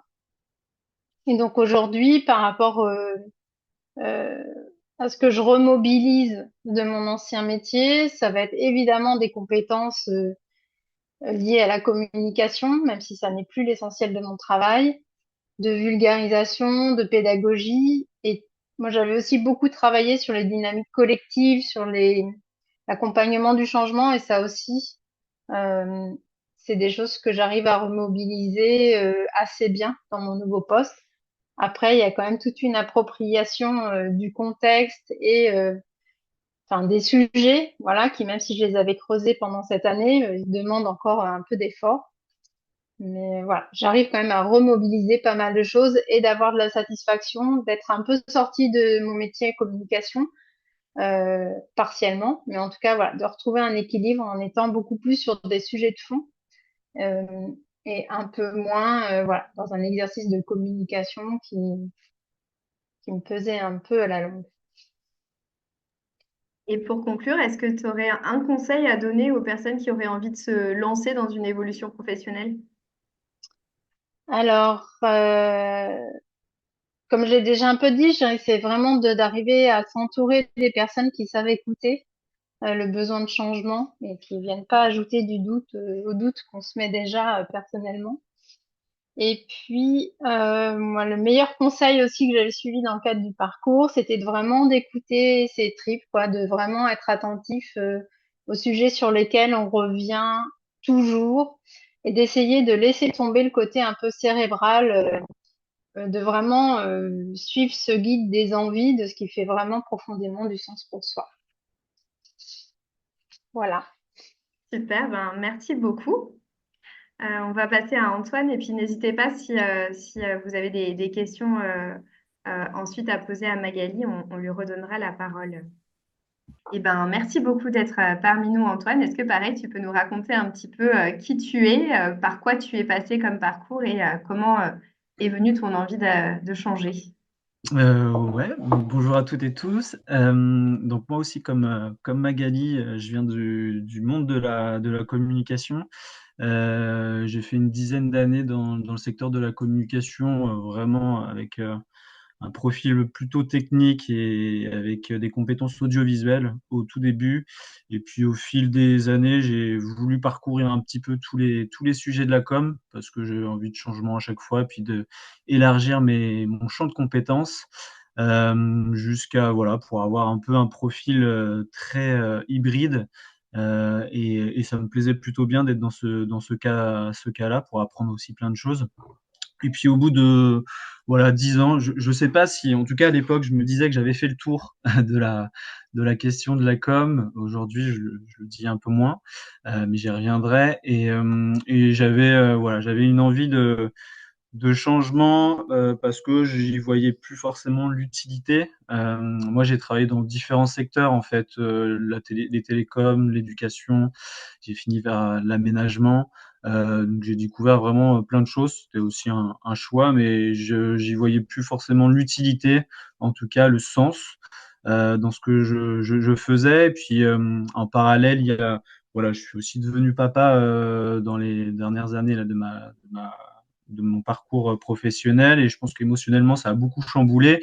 C'est ce qui m'a amené aussi à enclencher pas mal de choses que j'avais déjà en tête depuis quelques années, mais je savais pas comment faire et je savais pas par quel bout prendre. Donc du coup voilà, c'est ce qui m'a donné envie de pouvoir bifurquer entre guillemets, même si j'ai toujours eu en fait cette envie un peu voilà autour de ces sujets écologiques, sociaux, solidaires. J'avais envie d'agir un peu plus dans la transition et donc c'est comme ça que j'ai décidé un peu de sauter le pas. Super. Et est-ce que tu peux nous dire, quand tu as sauté le pas, ce que tu as mis en œuvre pour avancer? Ouais, moi j'ai toujours eu un peu l'idée quand ça me plaisait pas dans mon métier de quitter comme ça en démissionnant parfois sans avoir de chômage et en partant parfois à l'aventure. Là, j'avais voulu faire une autre option et prendre un peu plus de temps. Donc à partir du moment où j'ai décidé de dire il faut que je bouge, il faut que je mette les moyens en tout cas en place pour le faire, je me suis donné en fait un an.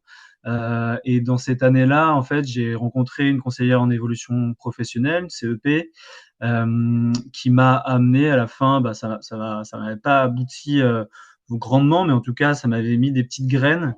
Et ces petites graines m'ont amené à faire un bilan de compétences. Justement, ça a été évoqué tout à l'heure avec une structure qui s'appelle ICO, qui est plutôt axée autour bilan de compétences, mais autour de la transition. Quand on avait envie de bifurquer des métiers de la transition, c'était assez adapté. Et l'autre avantage de ça, en tout cas, moi, j'ai apprécié, c'est que c'était un bilan de compétences collectif. Et ça m'avait vraiment beaucoup apporté parce que le fait d'échanger, le fait de confronter aussi des parcours et le fait de se dire qu'on se pose aussi les mêmes questions, ça a été vraiment un déclic. Et dans ce bilan de compétences, tu l'as dit aussi tout à l'heure, Fanny, moi j'étais intéressé par tout, mais je savais pas forcément ce qui m'animait. En tout cas, je croyais que l'écologie, l'environnement, tous ces secteurs-là m'animaient.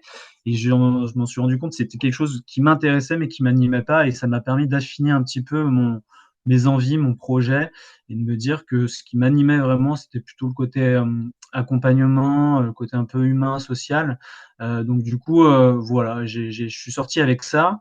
Et l'Institut, moi, je l'avais déjà en tête depuis sa création. J'avais déjà vu, découvert, fait des webinaires aussi, rencontré des personnes qui avaient pu le faire.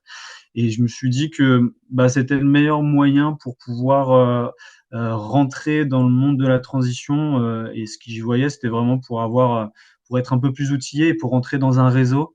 Et puis pour retrouver ce côté aussi partage d'expérience que j'avais eu pendant mon bilan de compétences. Donc voilà, c'est ce qui m'a amené en tout cas à candidater à Nouvelle Voie. Super. Et pareil, est-ce que tu peux nous raconter ce que tu fais maintenant? Et puis, qu'est-ce que tu as pu remobiliser et qu'est-ce que tu as aussi dû développer comme nouvelles compétences? Ouais. Moi aujourd'hui, donc je travaille dans une structure qui s'appelle Copawatt. Copawatt, en fait, on accompagne des coopératives en énergie, coopératives citoyennes, pardon, en énergie renouvelable. C'est assez long à dire. Et donc du coup, et on conseille aussi des collectivités. Moi, mon travail, c'est justement d'accompagner des collectifs citoyens ou de faire émerger des collectifs citoyens sur des territoires pour porter des projets en énergie non renouvelable. Donc là, dans la région, en tout cas Rhône-Alpes, dans la région lyonnaise, c'est plutôt en photovoltaïque, mais on intervient sur différents territoires, Rhône-Alpes et Bourgogne-Franche-Comté. Et moi, dans ce cadre-là, j'ai vraiment un peu cette casquette de coordinateur, chef de projet, on peut appeler ça comme on veut, où du coup, on accompagne ces coopératives dans leur structuration, dans la communication, dans leur organisation interne, puisque ce sont principalement des bénévoles qui interviennent sur ces coopératives-là, sur des campagnes de levée de fonds, donc sur de la communication, et puis après sur tout ce qui est données un peu techniques, je fais intervenir mes collègues pour qu'il y ait un accompagnement assez global. Voilà, je rentre pas dans les détails, mais en tout cas, je suis vraiment dans l'accompagnement, en tout cas, de ce type de structure. Et ce que ça m'a apporté, enfin, moi, je me suis rendu compte aussi, c'est que toutes les compétences en communication que j'avais pu avoir là où je voulais presque en faire un trait avant de rentrer à l'institut, ben là, je les utilise et c'est surtout que j'apprécie énormément à les utiliser. J'y vois beaucoup d'intérêt à utiliser mes ressources en communication et puis j'y prends vraiment goût. Je reprends goût en tout cas à ça et ça a été vraiment bénéfique. Et puis, chose que j'ai pas répondu aussi tout à l'heure, mais par rapport à l'institut, ce que ça m'avait apporté, c'est justement cette prise de recul par rapport à mon métier. Ce que je faisais, je me suis rendu compte pendant mon année à l'institut que ce que je faisais, la communication, en fait, je l'avais pas forcément bien vu, ou il y avait un besoin de prise de recul sur mon métier. Et puis l'institut, ça m'a apporté aussi moi à me connaître moi-même. Alors c'est peut-être un peu pompeux ce que je dis, mais le fait d'échanger beaucoup les parcours qu'on fait aussi en petits groupes, les petits groupes qui pouvaient être mis en place, justement sur les questions de légitimité, sur toutes ces questions-là, elles m'ont vraiment apporté moi humainement. Et cet apport humain, il a été bénéfique sur l'aspect professionnel en fait. Ça m'a permis d'être beaucoup plus à l'aise aussi dans mon poste. Donc j'avais un peu besoin de ça. Et aujourd'hui, bah voilà, je réutilise avec encore une fois beaucoup de bonheur mes compétences en communication, mais je fais pas que ça, comme Magali. Je touche un peu à tout et je suis dans une structure où nous, on a la gouvernance partagée, on est une scope, donc je suis aussi dans un nouvel environnement où du coup un nouveau fonctionnement qui est différent de ce que j'ai pu vivre et ça c'est aussi hyper enrichissant et j'avais envie de le parcourir, donc ça développe beaucoup mes compétences sur tout plein d'aspects, donc c'est extrêmement enrichissant dans ce sens. Super, merci. Et pour conclure, est-ce que tu as un conseil à donner aux personnes qui t'écoutent? Ouais, je pense ça a été dit aussi à maintes reprises, mais moi aussi je suis assez pour et je l'ai un peu testé, expérimenté, mais le fait d'aller à la rencontre, de tester, d'aller voilà faire du bénévolat, échanger avec des personnes qui sont dans des secteurs qui vous plaisent ou alors qui vous intéressent et vous avez envie d'en savoir plus, bah voilà, il faut franchir cette porte-là. C'est facile à dire, mais l'institut aussi m'a permis d'être dans ce cadre-là et c'était chouette et je dirais que le conseil c'est de pas avoir peur de se tromper en fait, de pas avoir peur de juste se dire bah en fait c'est pas pour moi ça et c'est pas grave en fait c'est très bien à défaut de savoir ce que l'on veut on sait aussi au moins ce qu'on veut pas ou ce qu'on veut moins et ça, le fait de rencontrer, d'échanger, ça c'est hyper bien. Et du coup, c'est aussi d'aller à la rencontre peut-être des personnes, un peu comme on fait là, de témoignages, mais de personnes qui ont un peu bifurqué, qui ont changé un petit peu de voie pour se rassurer. Moi, je sais que ça m'avait vraiment beaucoup aidé. Parce qu'on n'est pas seul et que on est des centaines à pouvoir, voire des milliers à se poser ces questions-là et c'est légitime, c'est tout à fait normal. Donc voilà, c'est vraiment d'aller à la rencontre des autres pour se faire sa propre idée. Super, merci beaucoup. Peut-être une question pour vous deux de Patrick. Est-ce que vous avez eu des moments de doute et est-ce que vous avez rencontré des difficultés dans le parcours en tant que tel? Je ne sais pas si l'un d'entre vous veut se lancer et puis l'autre compléter ensuite. Je peux commencer si tu veux Magali, mais des moments de doute. Oui, je pense que j'en ai eu et je pense que c'est peut-être c'est des questions légitimes parce qu'on s'aventure quand même. C'est quand même une petite aventure à y aller et du coup on a toujours une envie. d'aller chercher un peu l'idéal dans ce que ressent et on se dit toujours que c'est pas possible ou qu'il y a plein de freins. Euh, Maintenant, après le fait de pouvoir être encore une fois à l'institut, moi ça m'avait permis d'être rassuré en fait vis-à-vis de ça et de un peu effacer ces doutes-là, notamment en échangeant avec les accompagnatrices de mon mémoire qui m'ont permis un peu de gommer ça et de me rebooster à chaque fois et de me dire voilà, ça va le faire. Ça, c'était un vrai plus, ouais. Et je sais plus l'autre question, mais je te laisse compléter peut-être, Magali. Oui, ben, un peu dans ton sens, effectivement, quand on est dans des remises en question de ce type, à titre professionnel, et puis on est quand même sur des sujets qui viennent aussi toucher aux valeurs, au parcours personnel. Donc, il y a forcément des moments de questionnement, mais je dirais que le collectif et tout l'accompagnement est très soutenant et permet aussi enfin, d'avancer, de dépasser les difficultés. Il y en a aussi dans le questionnement sur la légitimité qu'on va parvenir à se construire quand on est on bifurque vraiment, qu'on change de métier et de domaine. Donc ça aussi, il faut aussi se dire que ben, cette bifurcation, elle prend vraisemblablement un peu plus qu'un an et que même après le parcours, on continue encore à construire des choses.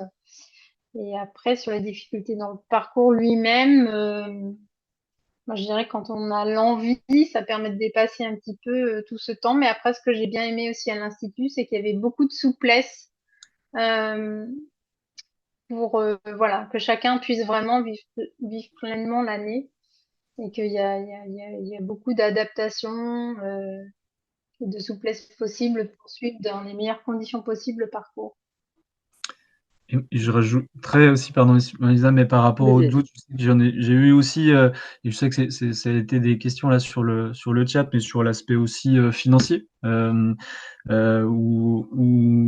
j'ai eu la chance de faire une rupture conventionnelle, d'avoir un chômage, mais le chômage c'est pas éternel aussi, et du coup d'avoir un peu cette crainte de d'arriver au bout de mes droits et de pas trouver un travail. Et ce qui était intéressant, c'est vraiment là ce que préconisaient tout à l'heure Isabelle et Fanny sur le RIB, le revenu intérieur indexé sur vos besoins, savoir ce dont vous avez besoin en termes de salaire. Enfin, moi, c'est quelque chose que j'avais pas forcément conscientisé, mais ça m'a mis un peu un petit coup de stress. Donc là, voilà, l'aspect financier aussi a été un petit point là où je l'aurais pas forcément imaginé auparavant. oui, en effet, je pense que c'est intéressant de se dire que ça demande une organisation, hein, de faire une année de formation. C'est souvent des points qu'on évoque en rendez-vous, de se dire, moi je dis souvent, si vous êtes dans une famille, si vous avez des enfants, ou même au sein de votre couple, c'est intéressant de se dire, OK, comment on s'organise cette année pour que ça marche, que ça soit utile. Et voilà, et donc c'est des choix à faire aussi en groupe, au sein de vos proches, de voir comment vous faites pour que cette année fonctionne, avec le temps qui est nécessaire. Enfin, je pense que vous voyez un peu des échanges d'Antoine et Magali. Ça demande du temps de bifurquer, de se poser des questions, de tester, d'expérimenter. Donc, au plus vous arrivez à faire des conditions confortables pour ça, au mieux c'est. Et je voulais rebondir sur ce que disait Magali sur la souplesse. C'est que peut-être là, la dernière fois que vous avez fait des études, c'était quand vous aviez la vingtaine en études sup, par exemple. Et en fait, ce qu'il faut se dire, c'est que c'est pas non plus la même chose. C'est-à-dire que nous, quand on a conçu ce programme, on l'a conçu pour des adultes, pour des professionnels, ce qui fait qu'on a aussi une approche pédagogique qui se veut assez autonomisante. C'est-à-dire que si par exemple à un moment vous devez ne pas venir en cours pour X raisons, parce qu'il y a un autre événement où vous préférez être, parce que là, cette journée, vous étiez trop fatigué, vous ne le sentiez pas, en fait, nous, on est tout à fait OK avec ça. Il y a pas de souci. Pour vous dire, même, vous témoignez des cas qui peuvent être un peu plus extrêmes, c'est par exemple des fois les personnes qui sortent de burn-out, ben, reprendre des cours ou autre, ça peut être assez confrontant ou tout simplement assez difficile cognitivement de tenir 6 heures de cours, et ben dans ce cas-là, on adapte. L'idée, c'est de voir un peu comment on peut faire en sorte pour que le rythme aille à la personne. Et donc, autant on peut avoir l'impression que le cours, c'est peut-être la partie la plus rigide de la formation, parce que voilà, le calendrier est posé à l'avance. Mais à la fois, ben, par rapport à ces cours, à vous de voir comment vous pouvez les suivre, les gérer. Et derrière, la dimension accompagnement et la dimension mission, c'est vraiment deux piliers que vous pouvez totalement ajuster à vos besoins. C'est-à-dire que l'accompagnement ira au rythme souvent qu'on trouve pertinent pour vous. Et les missions, ben, on a des gens qui sont fans de missions, qui en font trois dans l'année, donc c'est un peu sportif des fois. Tout comme on a des personnes qui n'en font aucune, potentiellement. Et sur ça, il y a pas d'obligation, on va dire. Peut-être pour continuer Ouais, à vas-y. répondre à d'autres questions. Donc, sur la formule hybride, donc, il y a 5 semaines de regroupement à Lyon. Une fin septembre, une en octobre, une en janvier, une en mars et une en juin.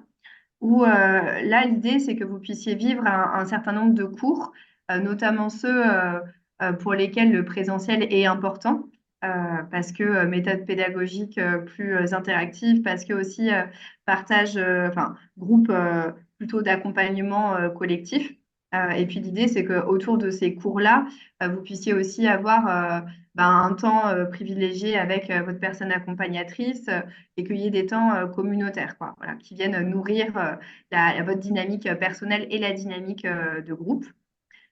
Et donc, en dehors de ces 5 semaines-là, il y aurait cours un soir par semaine en distanciel, donc le mardi soir de 18h à 21h.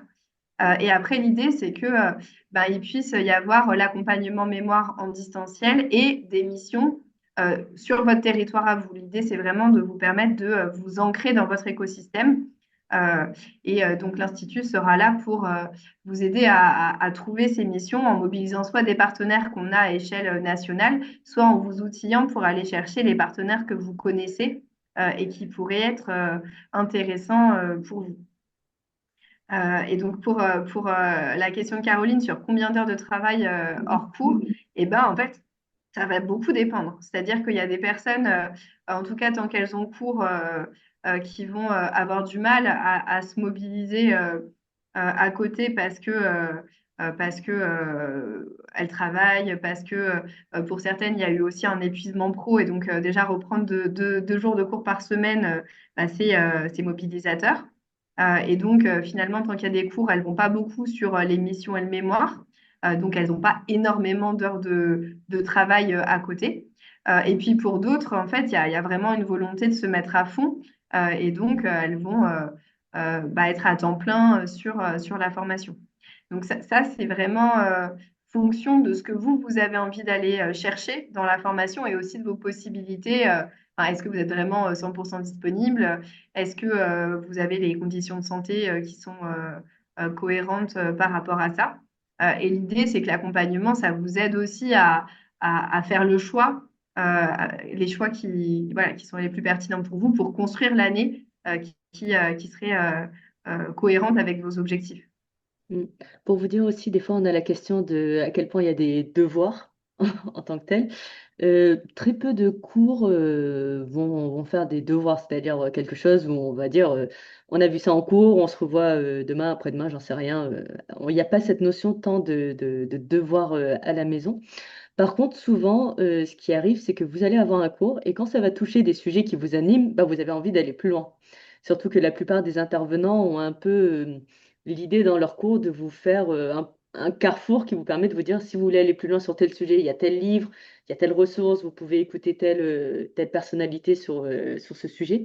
Et ce qui fait que voilà, des fois, le temps, c'est surtout ça, c'est de se dire, tiens, on a commencé à aller dans ce sujet, j'aimerais aller plus loin et je vais creuser. On a entendu très souvent, ah, j'aimerais bien prendre le temps de réécouter ce cours parce qu'il y avait plein d'infos qui m'ont plu et je pense que ayant avancé dans l'année, j'ai envie de revoir certains éléments. Donc des fois, c'est un peu ça par rapport à la dimension cours, tout simplement, quoi. Hmm. Ah oui, du coup, Fanny, est-ce que tu peux expliquer ce que tu entendais par créer ton poste au début de ta présentation? Ah oui, quand je parlais de moi-même, en fait, c'est que donc j'étais bénévole à Anciela et je me suis dit que j'avais envie de devenir salariée à Anciela. Donc, j'en ai parlé avec, avec les autres qui étaient mobilisés et donc on a réfléchi sur quelle fiche de poste serait intéressante. Et donc, moi, j'ai travaillé sur bah, la, la- enfin, les recherches de financement qui allaient rendre possible la création de mon poste. Et donc, bah, ça a pris à peu près 6 mois et je suis devenue salariée de l'association. Mm.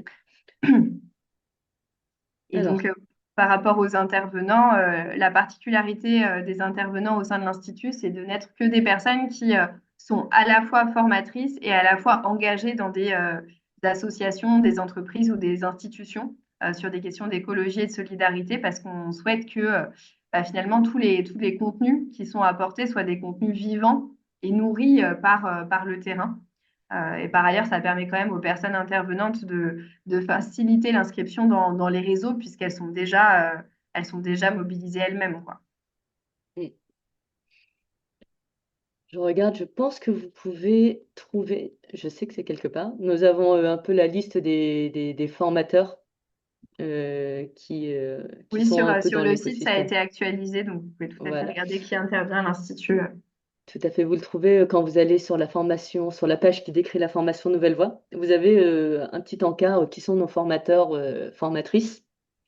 Et donc là, vous allez trouver différentes personnalités si vous voulez aller creuser. Ce que font ces différentes personnes, c'est pas rare que vous tombiez sur un podcast, un écrit, un article qui a été produit autour de ça.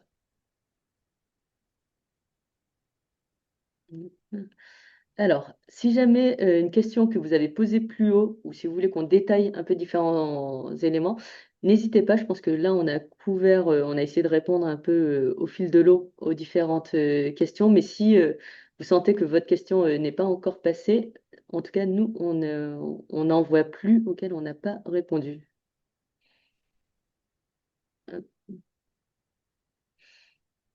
Et merci pour vos retours. C'est vrai qu'on n'a pas pris le temps à chaque fois pour les personnes qui soit partaient et pour les retours. Alors, l'échelle de satisfaction du parcours, Fanny, est-ce que tu as les éléments en tête donc Ah, on fait une enquête de satisfaction chaque c'est année. pas comme ça que je comprends la question. Je sais Ah, pas, pardon. j'ai l'impression que c'est plus pour Magali et Antoine sur est-ce qu'ils se sentent bien dans leur évolution. En tout cas, nous avons une très bonne satisfaction, qui est, en gros, on est à 100% de satisfait ou très satisfait, mais je laisse sinon Antoine et Magali parler de leur satisfaction personnelle dans Mm. leur évolution. Et ben moi je suis très satisfait de mon évolution, très fier surtout de d'avoir fait ce chemin-là et d'en être là où je suis aujourd'hui. Et puis moi je pense que l'évolution elle se fait de manière un peu permanente en fait. Je dirais pas que je suis à la fin de mon évolution, j'en sais rien, mais parce que j'apprends toujours plein de choses et parce que on évolue aussi dans nos vies perso et du coup ça a aussi des conséquences parfois sur la vie personnelle. Mais ce que je peux faire si je fais un peu un retour en arrière, c'est que toute l'évolution, les 2 dernières années, on va dire, ce chemin parcouru, ouais, il m'est utile aujourd'hui pour me sentir mieux et bien là où je suis, donc d'être à ma place. En tout cas, d'avoir ce sentiment d'être à ma place. Et donc Magali, de ton côté, Ouais. tu veux aussi? Je partage aussi ce que vient de dire Antoine. Ça permet effectivement de retrouver une forme de cohérence avec soi-même. Moi, le point que je pourrais souligner, c'est que je suis à peu près certaine que sans l'institut, enfin sans ce parcours-là, je n'en serais pas là aujourd'hui. Enfin voilà, je pense que le virage vers l'agriculture, vers voilà un autre type de métier, ça aurait été beaucoup plus difficile à prendre. Et que voilà, cette année avec cette fonction un peu d'accélérateur, de mise en confiance de soi, de développement de réseau, fait qu'aujourd'hui, voilà, je me sens plutôt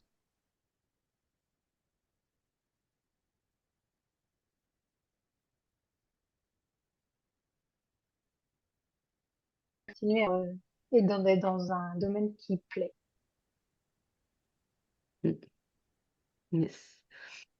Alors, pour répondre à d'autres questions, donc il y avait la question des mises en lien, on était en train d'y répondre avec Fanny. Donc, comme je vous disais, sur le site internet, on a mis dans l'espace évolution différents parcours avec les personnes et vous pouvez en fait soit les trouver sur LinkedIn, donc si vous voyez le petit logo LinkedIn, vous pouvez les trouver et les contacter par ce biais, soit le mail. et qui vous permet ainsi d'envoyer un mail si vous voulez rentrer en contact avec ces personnes. Après, c'est compliqué de mettre les contacts de tout le monde, c'est un peu plus simple quand vous faites la formation, mais déjà là, je crois qu'on a bien une soixantaine de profils qu'on a mis sur cette page. Et on a essayé d'avoir des profils assez variés qui vous permettent ainsi d'en savoir un peu plus. Et après, sur le côté insertion pro, donc on fait bien sûr des enquêtes à 6 mois et à 12 mois. Je dirais qu'à 12 mois, on est, pareil, c'est assez stable d'année en année. Enfin, à 12 mois, pardon, on est à 95% de personnes qui sont en activité. Et souvent, quand même, les personnes qui sont pas encore en activité sont des personnes qui avaient encore des enjeux, enfin, par exemple, d'épuisement professionnel avec encore besoin de se reposer, de se soigner, etc. Puis après, des personnes qui ont besoin de maturer encore un peu les choses. Mm. Enfin, pour redire un peu, en gros, c'est quoi les grands débouchés. Très majoritairement, les personnes, en fait, euh, vont rechercher du travail et être recrutées dans des structures engagées, que ce soit sur leur cœur de métier initial ou pas, en fait. Enfin, ça, c'est vraiment toujours ultra majoritaire d'année en année. Ensuite, en général, le deuxième, c'est autour de la création d'activités. Donc, des personnes qui vont entreprendre, soit en créant une association ou une entreprise, soit en devenant indépendantes. Le troisième débouché, c'est des personnes qui restent en entreprise classique, mais en essayant de faire bouger les choses de l'intérieur. C'est soit des personnes qui étaient en poste pendant Nouvelle Voie et qui le restent en fait après, soit des personnes qui vont retourner dans des entreprises classiques en se disant bah, c'est plutôt là qu'ils ont envie d'être. Et puis après, finalement, c'est vraiment une toute petite minorité qui va reprendre des études. Enfin, franchement, c'est anecdotique, c'est peut-être une ou deux personnes par an. Et souvent, c'est pour des choses assez techniques. Par exemple, on a régulièrement des personnes qui vont faire le BPREA maraîchage suite à Nouvelle Voie parce qu'elles se disent qu'elles n'ont pas envie d'être finalement dans une posture d'accompagnement de la transition agricole, mais en fait, d'être paysan, paysanne. Enfin, en gros, Mm. c'est ça les tendances. Et après, des fois, ça varie entre le 2 et le 3, lequel est en premier. Mais voilà, c'est à peu près ça les dynamiques. Mm.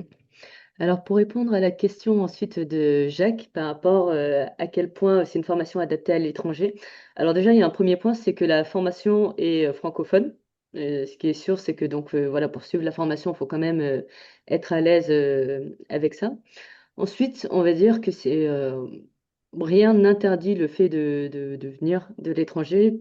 Pour moi, je séparais quand même deux cas de figure, c'est-à-dire soit les personnes qui sont à l'étranger à l'instant T, mais qui réfléchissent à s'installer ou à se réinstaller en France. Ce qui est arrivé, hein, c'est pas rare qu'on ait, par exemple, un cas classique, c'est on a eu plusieurs fois des personnes qui étaient au Canada pendant, je me souviens, faire des rendez-vous d'orientation avec des personnes en décalage horaire au Canada et qui souhaitaient revenir en France derrière, par exemple. Donc là, clairement, il n'y a pas de souci. Peut se poser plus la question de si vous souhaitez rester sur le territoire. Donc là, on prend le cas de la Belgique, par exemple. Pour moi, c'est pas forcément impossible. Par contre, ça va vous demander d'autant plus d'autonomie, je dirais, par ailleurs. C'est-à-dire d'être assez proactif sur comment réfléchir comment comprendre votre territoire, comment trouver des initiatives sur place, parce que forcément, on aura un peu moins de réseau à l'étranger.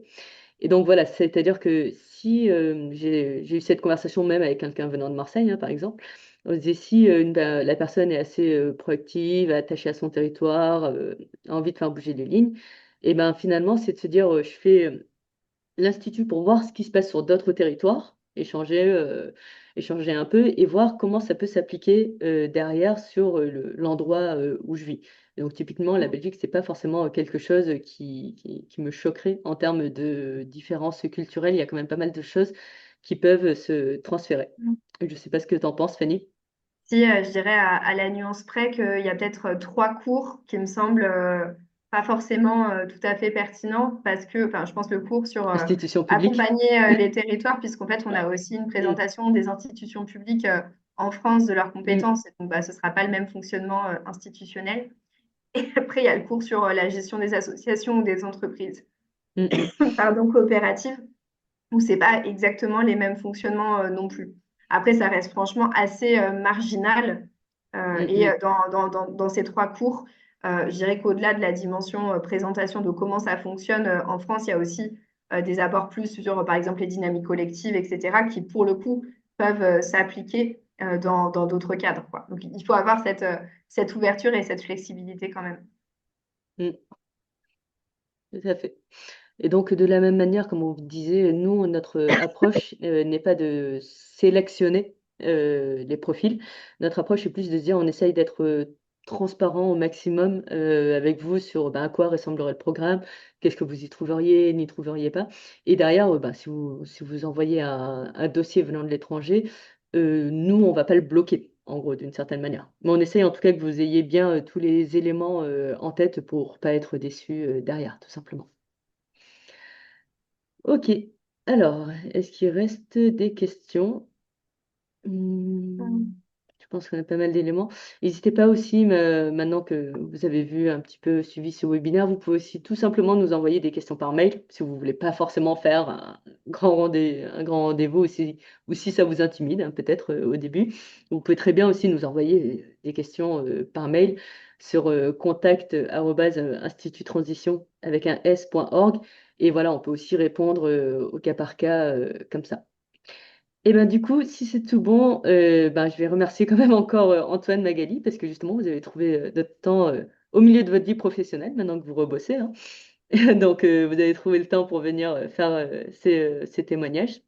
Et merci à vous aussi, tous ceux qui sont restés jusqu'au bout du webinaire pour avoir toutes les infos, pour tout ce que vous avez partagé aussi dans le chat. On a eu des partages très intéressants et sympas. Et il nous reste ben, à vous souhaiter une bonne journée. Et s'il y a des éléments que vous voulez revoir, vous recevrez bientôt par mail le replay, le lien du replay si vous voulez revenir sur des éléments qui ont été présentés par Fanny ou si vous voulez prendre le temps de tout simplement absorber un peu tout ce que vous avez vu. Et on espère vous voir prochainement à un de nos événements. Bonne journée. Au revoir, merci beaucoup. Au revoir.